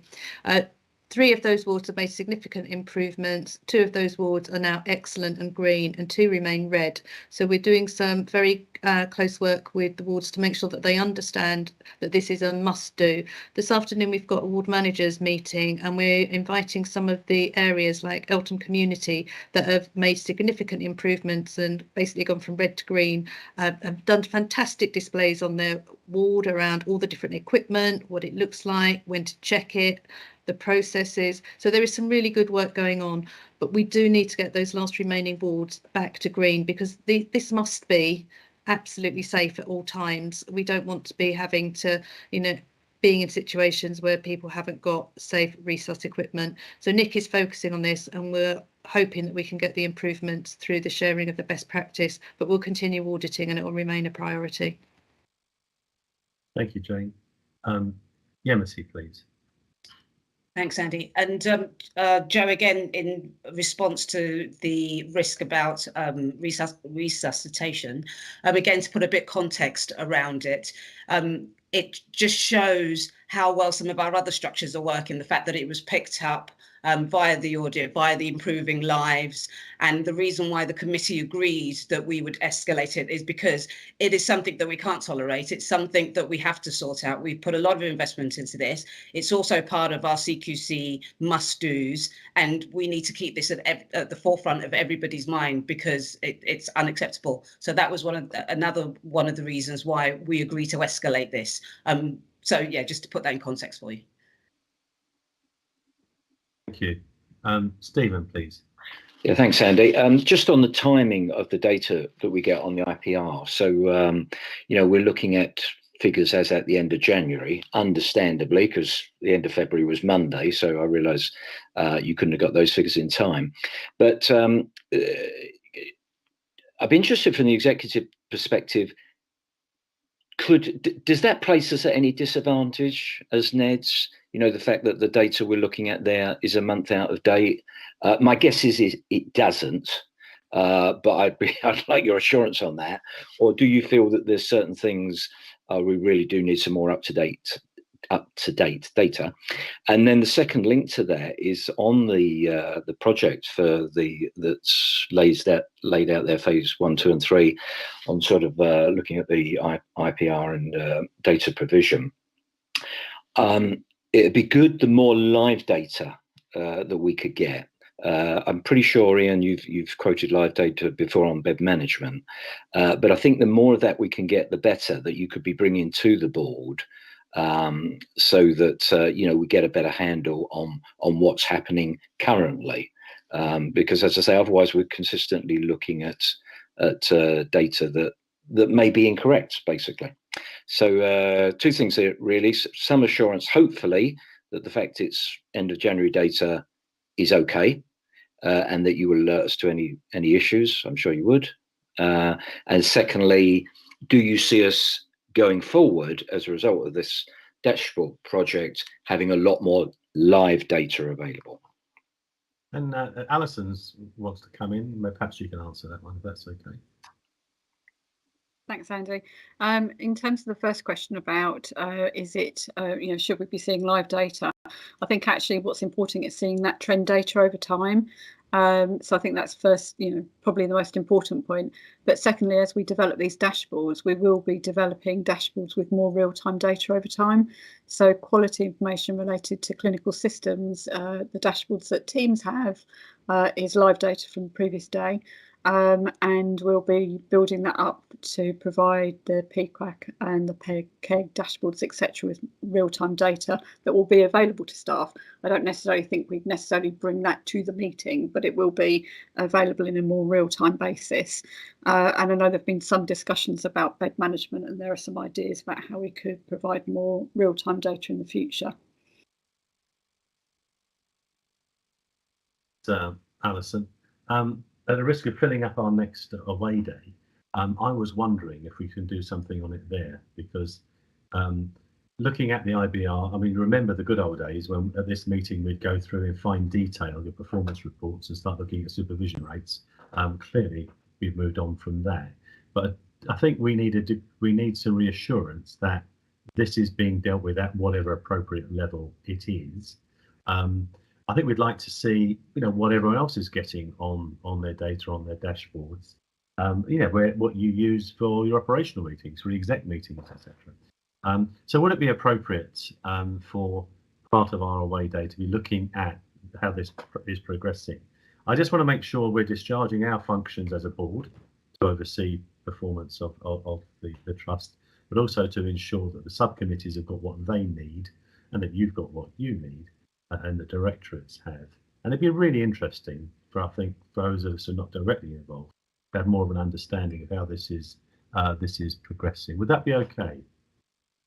Yeah, good. I see lots of nods. Anyway, great enthusiasm. Right, okay. Just back to the complaints.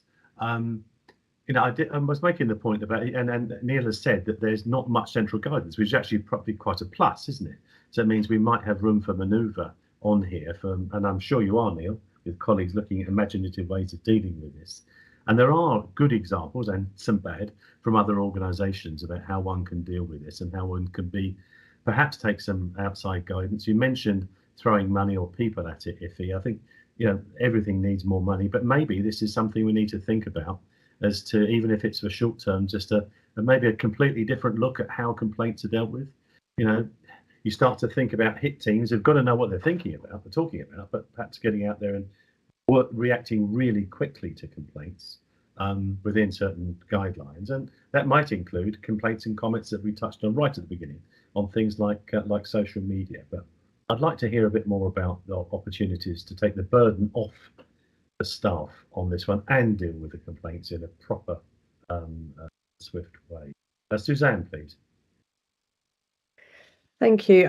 It was just a comment which actually links together with what you've just said, Chair, but it's going back to the issue about the metrics, because I think my concern is slightly, and the complaints metric is a very good example of this, is that we see the metric time after time after time, and then don't approach it as an opportunity for improvement activity of a developed form. We get stuck in a conversation where we're saying, look, just do it, just improve this.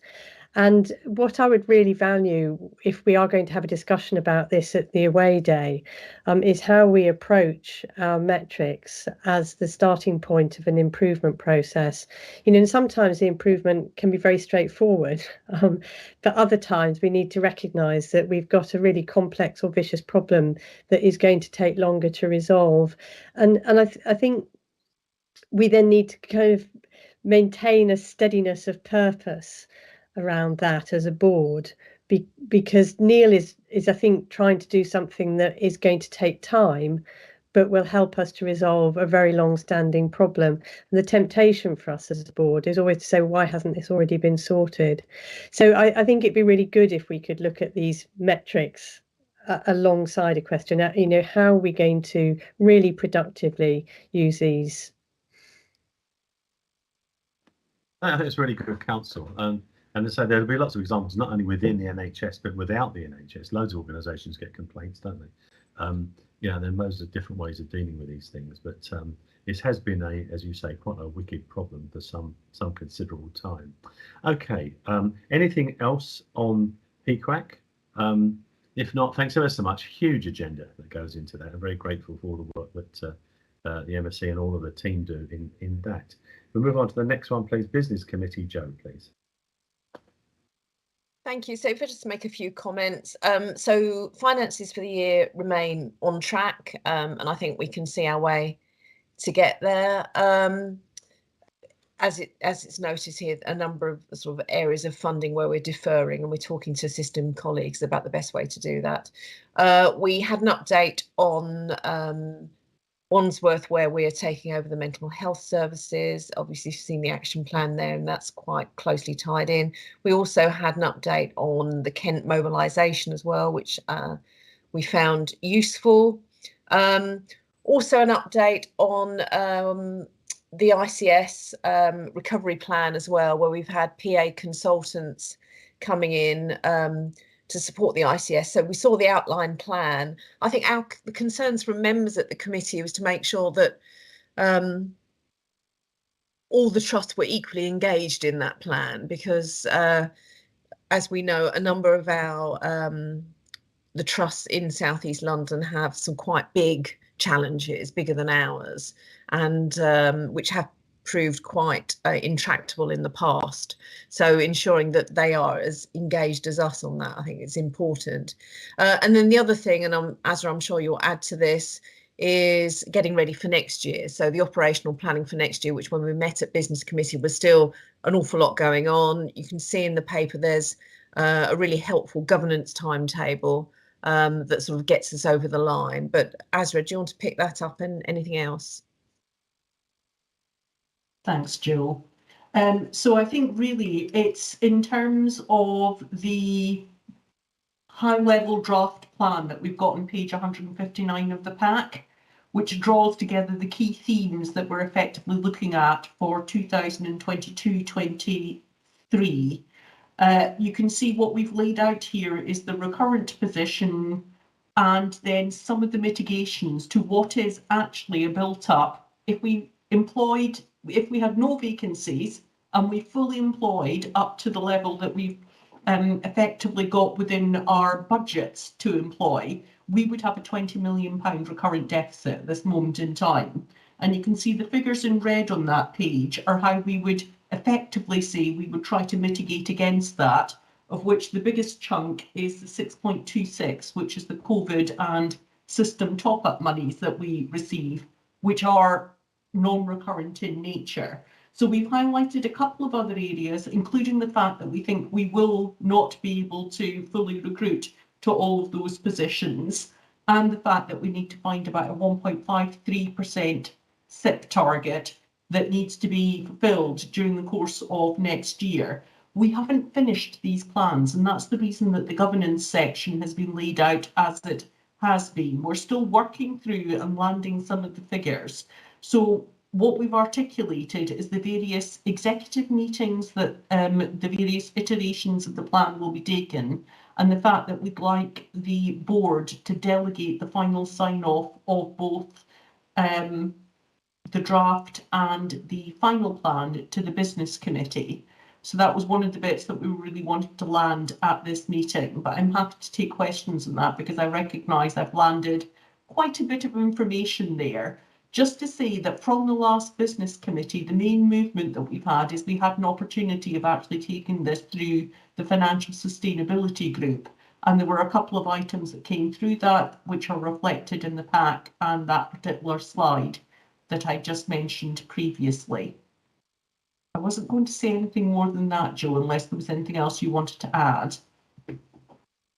So just tell me again that last bit about what you want remitted to business committee. So it's because we're going to be iterating this plan probably on a weekly basis, we'd like the board to delegate the final sign-off of the 2022-23 plan to the business committee. And it's just because we haven't got a board that will take place between now and the end of April when that final plan has to be submitted. Okay, thank you. Joe, happy with that? Yeah, I'm happy with that. And without overburdening the next away day, I'm sure we can give a sort of brief update in terms of where we are, or email colleagues with that. But no, I think, you know, this process is somewhat out of our control. So I think, you know, it's good to see that governance structure laid out, and I think it's probably as good as we can get, I think. Thank you. Any other questions for business committee there? I suppose it's a hardy perennial, isn't it, about, you know, non-recurrent savings, which, you know, you probably could have put in there 5 years ago if you were here, Ezra. You know, those days we were selling houses, and, you know, which is clearly something that's going to have to be wrestled with in due course as we get nearer and nearer the crunch on the budget. But very grateful to you and your team for, again, huge amounts of work. Thank you. Alison, forgive me, I rather jumped over your report on that. We sort of touched upon it, and that we want to take away and have a look. Was there anything else going back to that one, Alison, on IBR, etc.? Is there anything else you wanted to add on that before I move on to the next item? Don't think so. No, okay, I'm grateful. Thanks very much. So all done on Business Committee, Partnership Committee. Jo, and you have the floor again.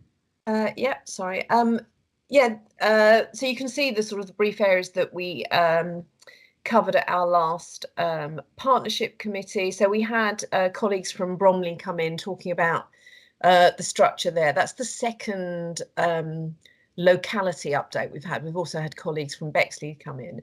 I think it's fair to say the focus on those presentations at the moment is the response to sort of requirements coming down the track from Central and ICS in terms of governance structures, and there's lots of organograms and things like that, and less really, to my mind, about how things are really going to work. No one can quite answer the question about how money flows, unless, Azra, you've had a great blinding piece of communication on that. So, I think clearly our locality colleagues, our place colleagues are getting their structures in place as they're required to do. We know the new structure formally is due to come into being from 1st of July. We'll see if that is a date that is kept. But certainly it's later than it was originally planned. And I think the executive have done quite a good job in terms of working out the man marking of the localities. But certainly I think it's going to take a while to bed everything down, because there's one school of thought which is, well, how different is it from what we have now? We've got some locality organisations now. I think the answer is, I think it needs to be different, but what it needs to not be is too additive to what we have now, because I think otherwise people are just going to drown in meetings and emails and everything. So very much work in progress, but ripe for an update as we get further clarity on that. And I think we're hoping to get Greenwich colleagues in at the next meeting. And the same with on the ICS side and how the collaboratives work. Still not really that much clarity about the money side of things, but I think that will come. The other thing to mention, as we mentioned to NED colleagues earlier today, is we had an LGT partnership meeting earlier in the week. Somewhat unsatisfactory. It was probably the meeting was too short. We haven't actually met since November, and we've probably needed a bit longer time. But the key focuses there were the future of the mental health assessment area at Lewisham. So LGT exploring other sites for that MHAA, because the current area we have was always going to be temporary, sort of during COVID, because our other activities sort of moved off or stopped and freed up that area. But then I guess the debate went further than that in terms of, do we need a rethink of what we are trying to achieve rather than replicating the current one? I think there was different views around the table. So I think it'd be interesting colleagues' views, but I think there needs to be more work there.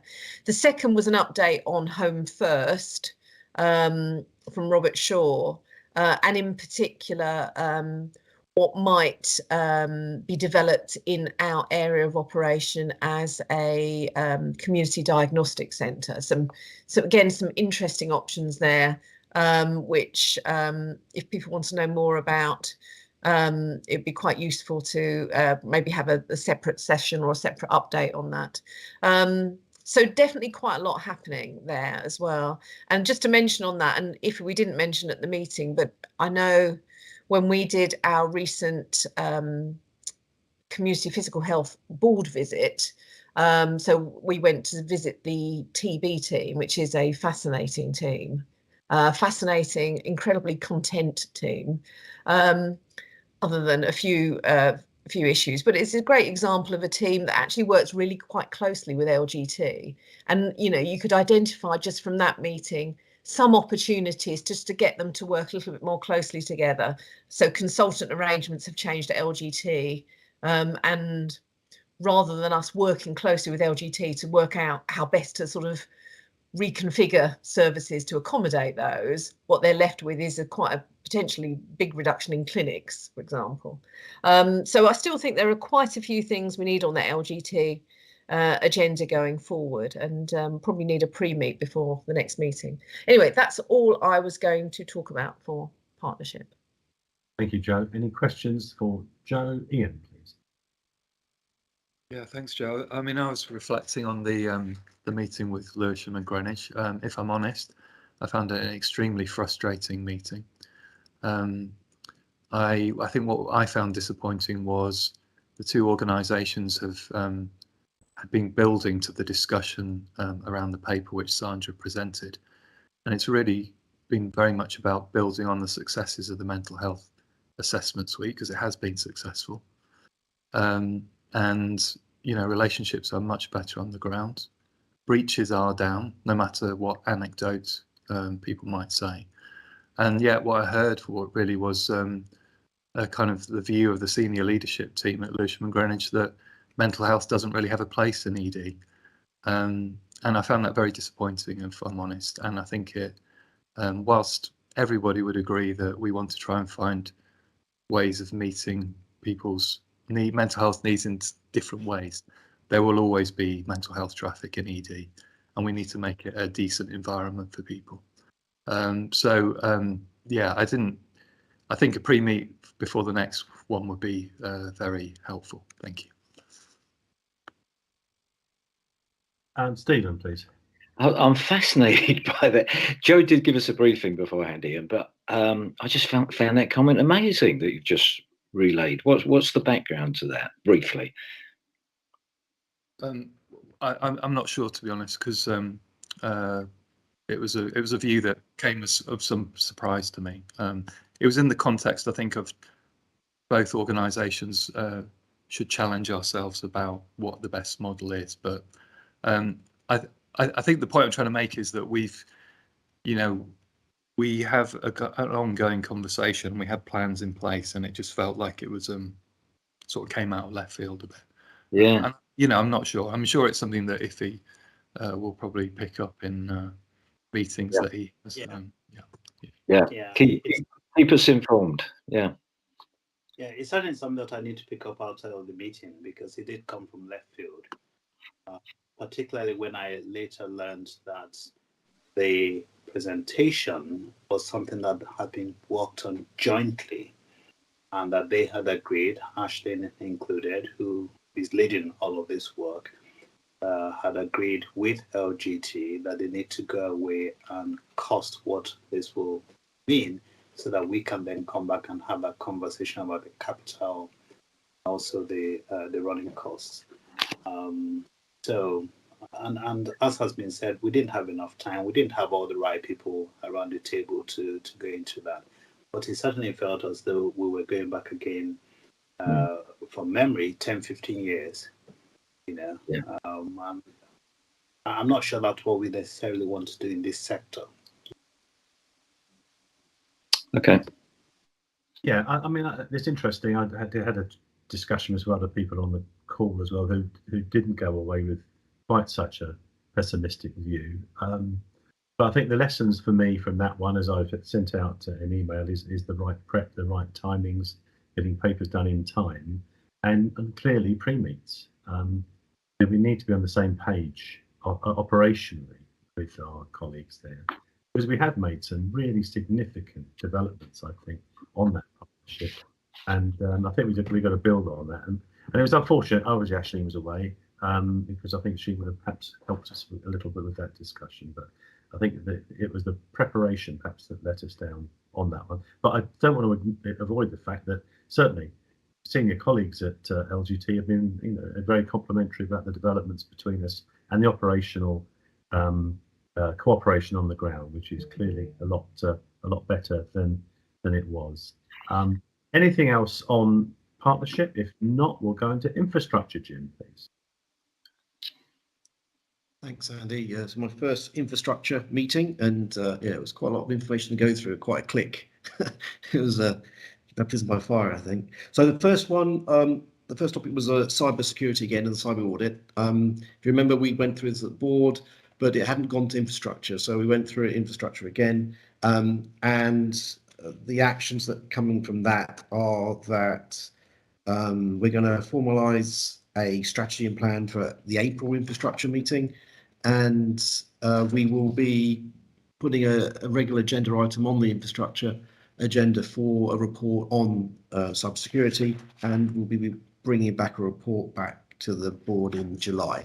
So from my point of view, I think we're making mitigating actions based on the fairly reasonable KPMG report, and hopefully we'll come back to the board with the updates in July.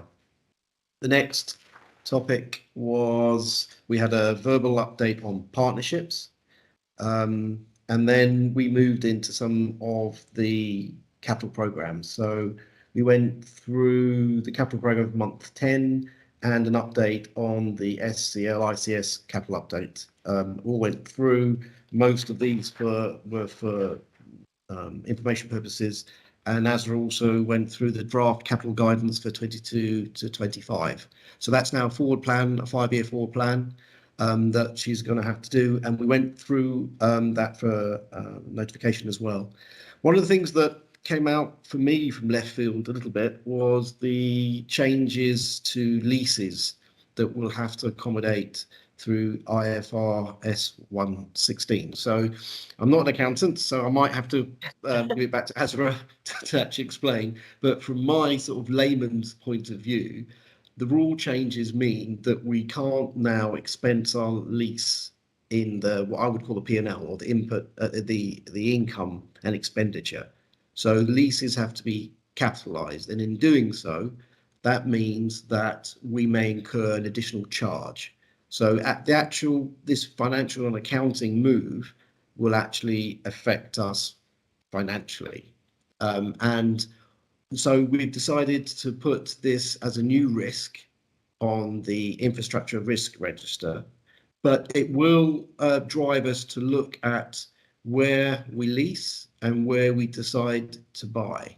Because obviously with this new change, leases and large new leases that might come up will actually incur a financial penalty to the trust. Azra, correct me if I'm wrong. And then, so there may be a financial benefit to actually reducing the number of leases that we have and moving to buying. I'll probably pass you over to Azra at this moment in time because she can probably explain it better than I have. Just to summarise what that effectively is going to look like, there is going to, whereas in the past, when we took on a lease, we would just simply have whatever the lease payment was going through the accounts of any given year. The main change that IFRS 16 is bringing is there is now a strong possibility if we take out a new lease from 2022-23 onwards, that we would then have to account for some of that lease, and it would count towards our capital spend in any given year, which obviously reduces the amount of capital for other elements. There is also an issue about the fact that we have to account for the full cost of whatever that particular building was within the normal I&E expenditure. So say that we had a lease and we only paid 20,000.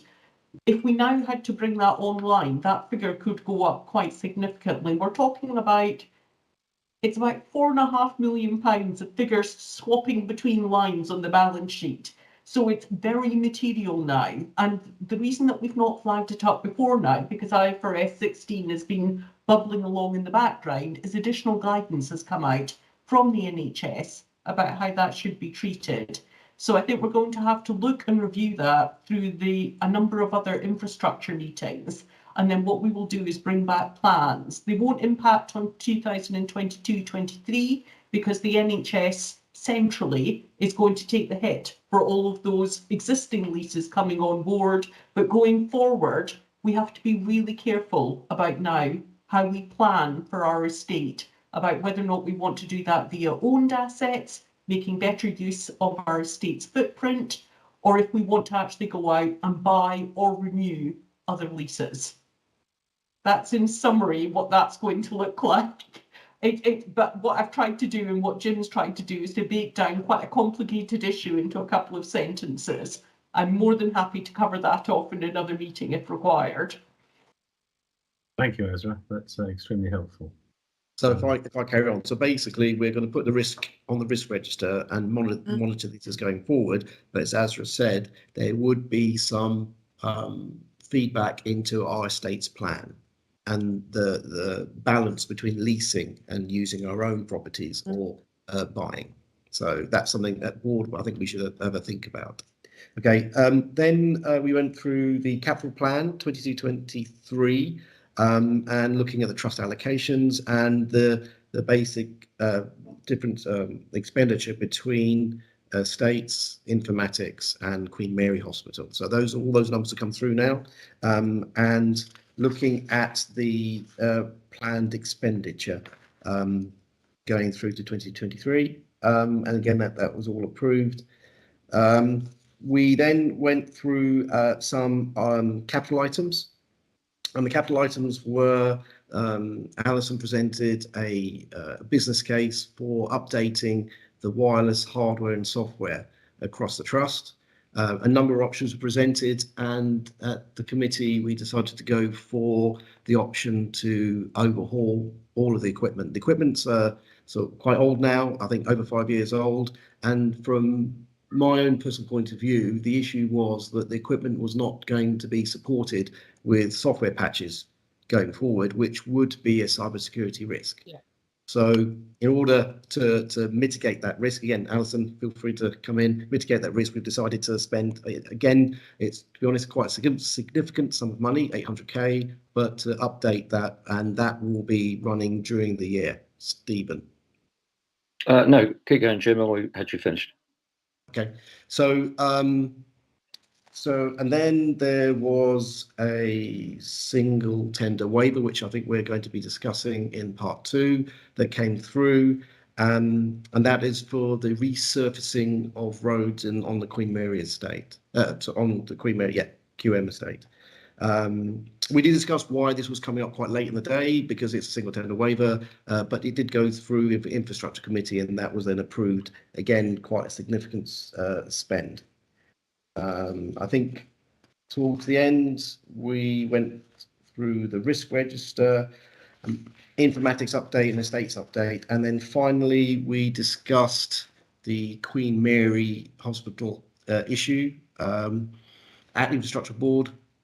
And I think Rachel gave us a verbal timeline on what happened and the issue that was actually bubbling away since last November.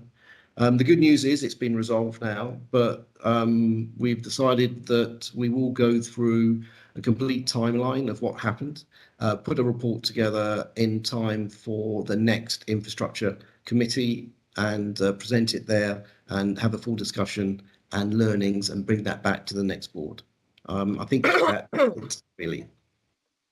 Any questions? Yes, thank you. Stephen, please. Yeah, thanks, Andy. Thanks, Jim. Just going back to IFRS 16, the board would have been aware of this in the past. It's been reported in the annual report and accounts. But as Ezra said, the introduction of it has been postponed for like 2 or 3 years, I think. So, so it's not sort of come out of the blue in that sense. But you know, now we know it's definitely happening. It will cost us money. Interestingly, from memory, I think it doesn't affect leases less than whether the asset value is low, but also less than 12 months. So I mentioned it to Iffy and the executive. If there's any sort of facility that you just want in an area for a short length of time, they actually become very attractive to us now. Yeah. I'm trying to avoid using the phrase pop-up shop, but in effect, that was that is basically it, a pop-up clinic. Thanks, Stephen. There's a question in the chat. I can't follow the chat all the time here. Are the theatres in operation? Yes, they are, Andy. Yes. Yes, they are. Thank you. Any other questions on infrastructure? If not, thank you very much indeed, Jim. People Committee, please, Nina. Thanks, Andy. This is going to be very brief, but there is one point that I just want to spend a little bit of time on. We have covered in quite significant detail two of the issues that were big on the agenda in last People Committee, one of which was freedom to speak up, the other of which was equality delivery system. The areas that I want to cover are, at the time of the last People Committee, the issue of VCOD was very much live, and I know it's gone away, but I don't want us to forget the amount of work that went into this over a very pressured period. And at a point at which government guidance was coming out quite late in the day, there was an enormous amount that was involved by a number of people at different levels in obtaining data, in cleansing data, in engaging with staff, in providing guidance, in training managers, in planning processes, and in putting on additional vaccination clinics for staff. So I don't want us to lose sight of the fact that even though it has gone away, there is a considerable effort that's required to rebuild staff morale, not just in terms of the amount of effort this required at a number of levels across the organisation, but because there is huge strength of emotion amongst those who had the vaccine, amongst those who didn't have the vaccine. And I would just really like us to be alive to it, as I'm sure we are. I've got a series of board visits coming up over the next few weeks, probably about half a dozen of them, and I'm really keen to talk to staff about how they feel and the impact that it made. And I think we need to keep, whilst not reopening the whole issue, I think we just need to keep alive in our minds the impact that this has had on people after an already difficult couple of years. The other issues that we discussed at Workforce were the staff survey, which I believe, I can't see Rachel on screen, but I think she's probably going to tell me that it's still embargoed. Yes. So there's a limit to what it is. Okay, so there's a limit to what we can actually talk about here. And we also heard about the continuing online sessions and health and wellbeing initiatives, the most recent one being on the menopause. So just to say, it was a very full meeting, but fortunately some of the issues that we discussed are no longer front and centre. Happy to take questions. Thanks very much, Nina. Any questions at all on that? If not, thanks very much indeed. Audit and risk, please, Stephen.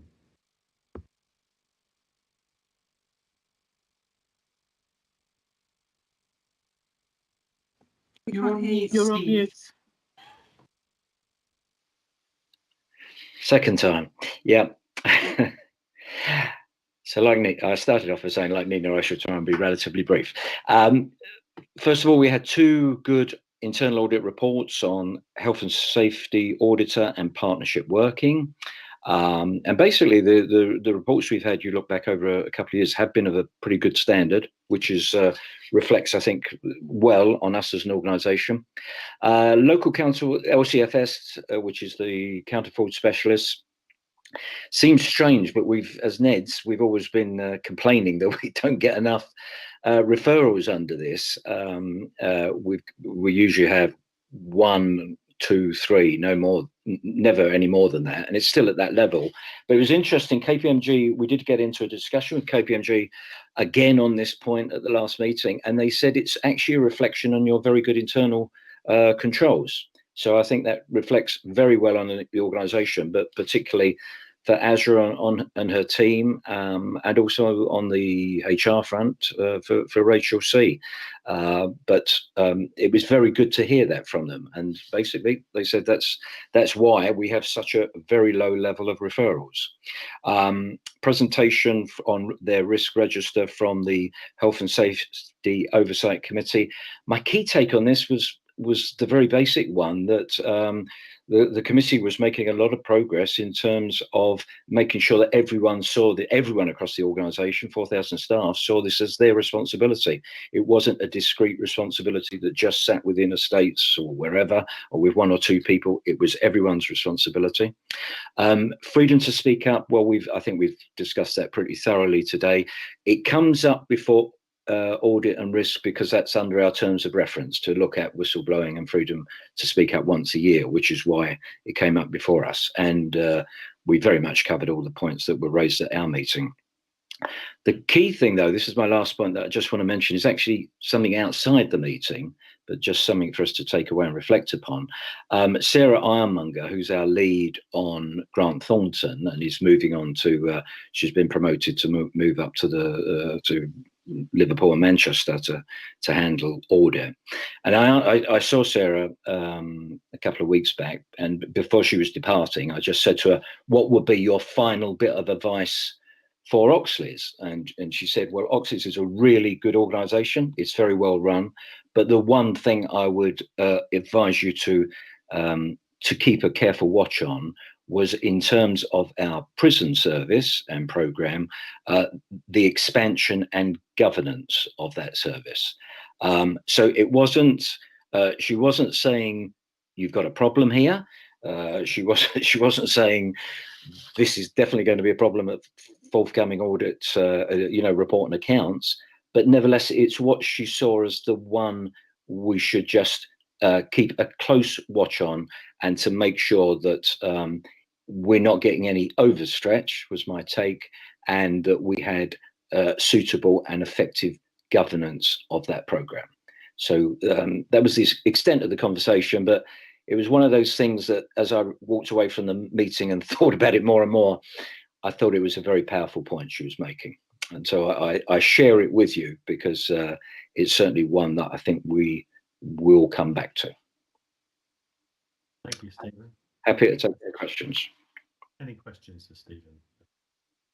There. If not, very grateful for the work being done there. So we move on to health and safety, please.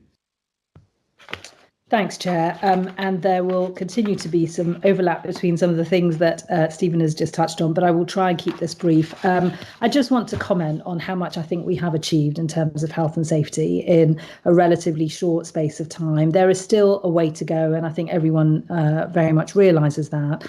But I think we have made a strong start. There's a few points that I just want to bring to life a little bit. I know everyone's got the report, but a little bit of colour on some of the areas. We have had a number of discussions at board on lone working and the safe systems that we have in place for this. And we've had a few different goes at this at the level of the People Committee and now the Health and Safety Committee. And we still don't have, or don't feel as if we have, assurance that the outcome that we're seeking to achieve, which is that we have safe systems of lone working, can actually be demonstrated, or that it can be evidenced as being demonstrated. And there are some teams that are using WhatsApp, there are some teams that are using PeopleGuard, there are some teams that are using different processes. So what we've asked the exec to do is to, starting with the outcome that we're seeking to achieve, drill down into how do we think we're achieving that, and what assurance are we giving both to the committee and to board. And that is due to be coming back to the March meeting, which will be in just over 10 days. But I do think it's important that we land that. We had questions as a committee around how we were confident that we were meeting our reporting requirements to HSE when it came to RIDOR, and we have now had an enhanced process that outlines that. Stephen has already touched on the positive KPMG internal audit report, which we also reviewed, and I am absolutely thrilled to update that we have a couple of training sessions coming up. I believe that one of them might have already happened, but there is another formal training session on health and safety that has been designed specifically for us at director level. And for me, that's a really important part of understanding the framework that we're operating in, because it's fluid. There are challenges. Different regulators, such as CQC and HSE, take a different stance on this stuff. And I think we need to understand some of the complexities of the mandate that we have in order to be able to discharge our roles. We have noted continued progress with the annual audits, which again, I think is a real positive, given how, given this is the first full year that iAuditor has been in place. and we continue to have deep dives, which I find, and I think the committee finds, very much value add in terms of understanding health and safety at the individual directorate level rather. Happy to take questions. Nina, any questions at all for Nina on health and safety? Really excellent to see some good progress on that, and thanks to Rachel Evans as well on all the support you've been giving to that committee. If not, we'll move on. And board visit reports, usual rules apply in that just only highlights only required, please very much. There's a few to get through on there. If we go through them in the order in which they are in the papers, and I think we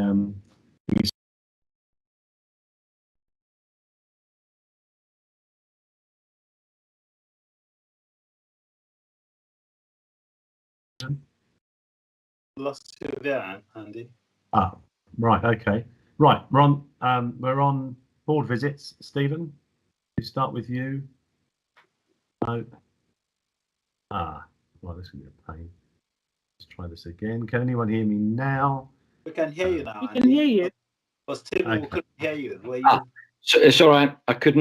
I had the reverse problem that I had before. I couldn't actually unmute it on this occasion. So technical problem. Yes, this does date back to November. But I came away with the impression that there were lots of quotes about low morale, low energy due to staffing vacancies, the stress the team were under.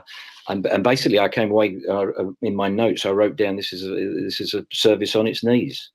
Now, we did agree that there was going to be an executive visit in January. So I don't know, Jane or Lorraine, whether that has taken place.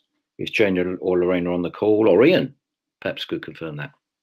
Well, shall I let Ian go first, because action was taken? And I know that he's got a more up to date, but we didn't go back in January in person. Work was going on and contact was with the team. I'll be going back in a couple of weeks when the manager gets back from her leave. Ian. Yeah, thanks, Jane, and thanks, Steve. So I know that Lorraine obviously was on the visit with you in November, and it was a real concern, I think, what was being fed back. So I think two things have happened, just to update. One is that Lorraine has established a kind of an improvement group, if you like, as task force, which I'm a member of and Abby is a member of, and it also brings in colleagues from the council as well. So there's an action plan that they've been working through, which is really centred on maximising recruitment, but also in the meantime looking at systems for managing caseloads, referrals, so that things feel safer. That was meeting every fortnight, and it's now moved to every month. And then, in addition, Iffy and I actually visited, I think it's probably at the beginning of February, Iffy, and we spent most of the morning with the adult team. We also spent some time with the CAMS team as well. But I have to say it was a really, really positive visit. I wasn't expecting it to be. But I think what I came away with was there's still lots to be done. But in all the sub-teams, there was really good morale, people acknowledging some of the challenges, but a real sense that they knew that they'd been listened to and things were happening. So, yeah, it was a really great visit, and some real innovation as well around things like PCP. Yeah. Thank you, Ian. That's very good to know. And in fairness, the member of staff who said the situation is dire, she did go on to say, but there's a lovely spirit in the team. So, they're under stress, but still working together very well. So that's great that something's happening. Okay, I've got nothing more to add on that one. Move on to Bromley, then, please, Stephen. Yeah, again, I mean, of course, we're all experiencing it. There is this running theme, I think, throughout all the teams, the combination of COVID and vacancies, basically, vacancies within the team, and certainly this applied to this team as well. But overall, very positive, and they were being very creative in terms of how they were dealing with both retention of staff and getting new staff in. They were very up for the challenge, and during our meeting, throwing out various ideas that they were trying out to improve the situation. So I left with basically a good feeling that they felt capable of dealing with this. Some frustration with HR processes for some of their more innovative training at band 5s for 6s. Yeah, and Lorraine commented on this. I think this was from memory. Jane might correct me on here, but I think from memory this was trying to redefine roles to try and get different band nurses into different positions. Jane, do you recall that? Yeah, I think this is a problem that we're finding in a number of teams where we've had people in developmental posts, either as a band 5 and they're ready to go into a band 6 post, but for equity they have to go through a competitive process, but actually they've already done the development. And likewise with some of our qualifying nursing associates previously, I think we do need to just review some of the bureaucracy about it and make sure that when posts are advertised in the beginning as developmental posts, that upon achievement of competencies they won't need to jump through hoops to be substantively upgraded. And it's very innovative. It's easier to recruit to a band 4 and a band 5 and develop them than to recruit into a fully fledged made band 6 at the moment. And if they develop with the team, they're more likely to stay with the team. So I think we just need to look at the bureaucracy around it.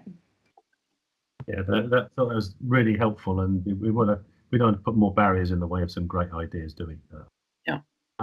Right. The next one I think is me and Ian and Lorraine, Bromley and Bexley Community Learning Disability. This was face to face, and what a lovely group. Loads of energy, lots of fun, and lots of really good points to make. I think the only substantive thing came out there was around the hydrotherapy pool. And I don't know how far we've got the closure of, and I don't know how far we've got on it. It's been actioned, and Helen's working with a team, it says on here, on a plan. That's something I know is highly valued by service users, but within the restrictions we've got, obviously that's been really difficult for us to use. But Ian or Lorraine, there's anything to add on that? I just thought it was really positive. Yeah, no, I agree. It was a really great visit. In terms of the hydrotherapy, there isn't a conclusion to that. I have asked Helen Nichols from IPC to link in with Lorraine's team just to see if there is a way through the current situation. But I think realistically it's unlikely for the time being. I think the nature of the service users, the fact that they require kind of close contact with staff, the fact that you can't use all the things you had on the visit, you can't use PPE, it just makes it very difficult. But they are meeting, and they will bring something back to the gold meeting that happens on a Wednesday. Good, thanks very much. Move on to the next one, which was Bromley CMHT. Stephen, please. Yeah, again, a very positive team. I mean, they were in a very difficult transition period, as we've got in there about the challenges. Many of the long-term experienced staff are either retiring or going on to another organisation. So this was really taking the heart out of the service in that sense. But of course, replacements were being recruited. So again, I don't know if there's any update on that. But as I say, they were sort of, in one sense, worried about losing the staff, but also you felt that they would, or I felt that they would come through it because they're a good, solid team. I don't know if there's any more to report from the executive on replacements and recruitment. By the looks of it, not. Okay. If not, we'll move on to the memory service. Well, I've got the highest regard for this memory service. I think they're brilliant. My mother-in-law, I've got personal interest. My mother-in-law did go to them a couple of years ago. The service was absolutely top rate. So particularly through Adrian Trelaw, who I think Jane and Ian and Iffy will know very well. I can't speak highly of it enough about it. It was tremendous. So, and the meeting was good. Very, very positive.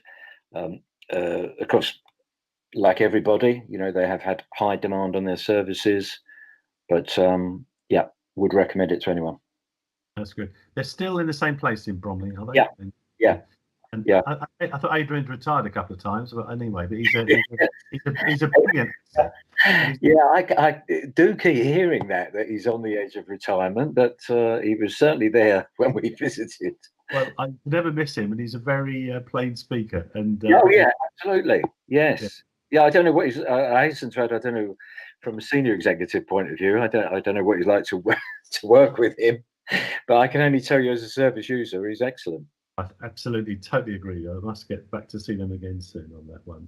If we go on to the contraception, sexual health, Rachel, I don't think there was there wasn't a NED on that one, was there? Anything to report?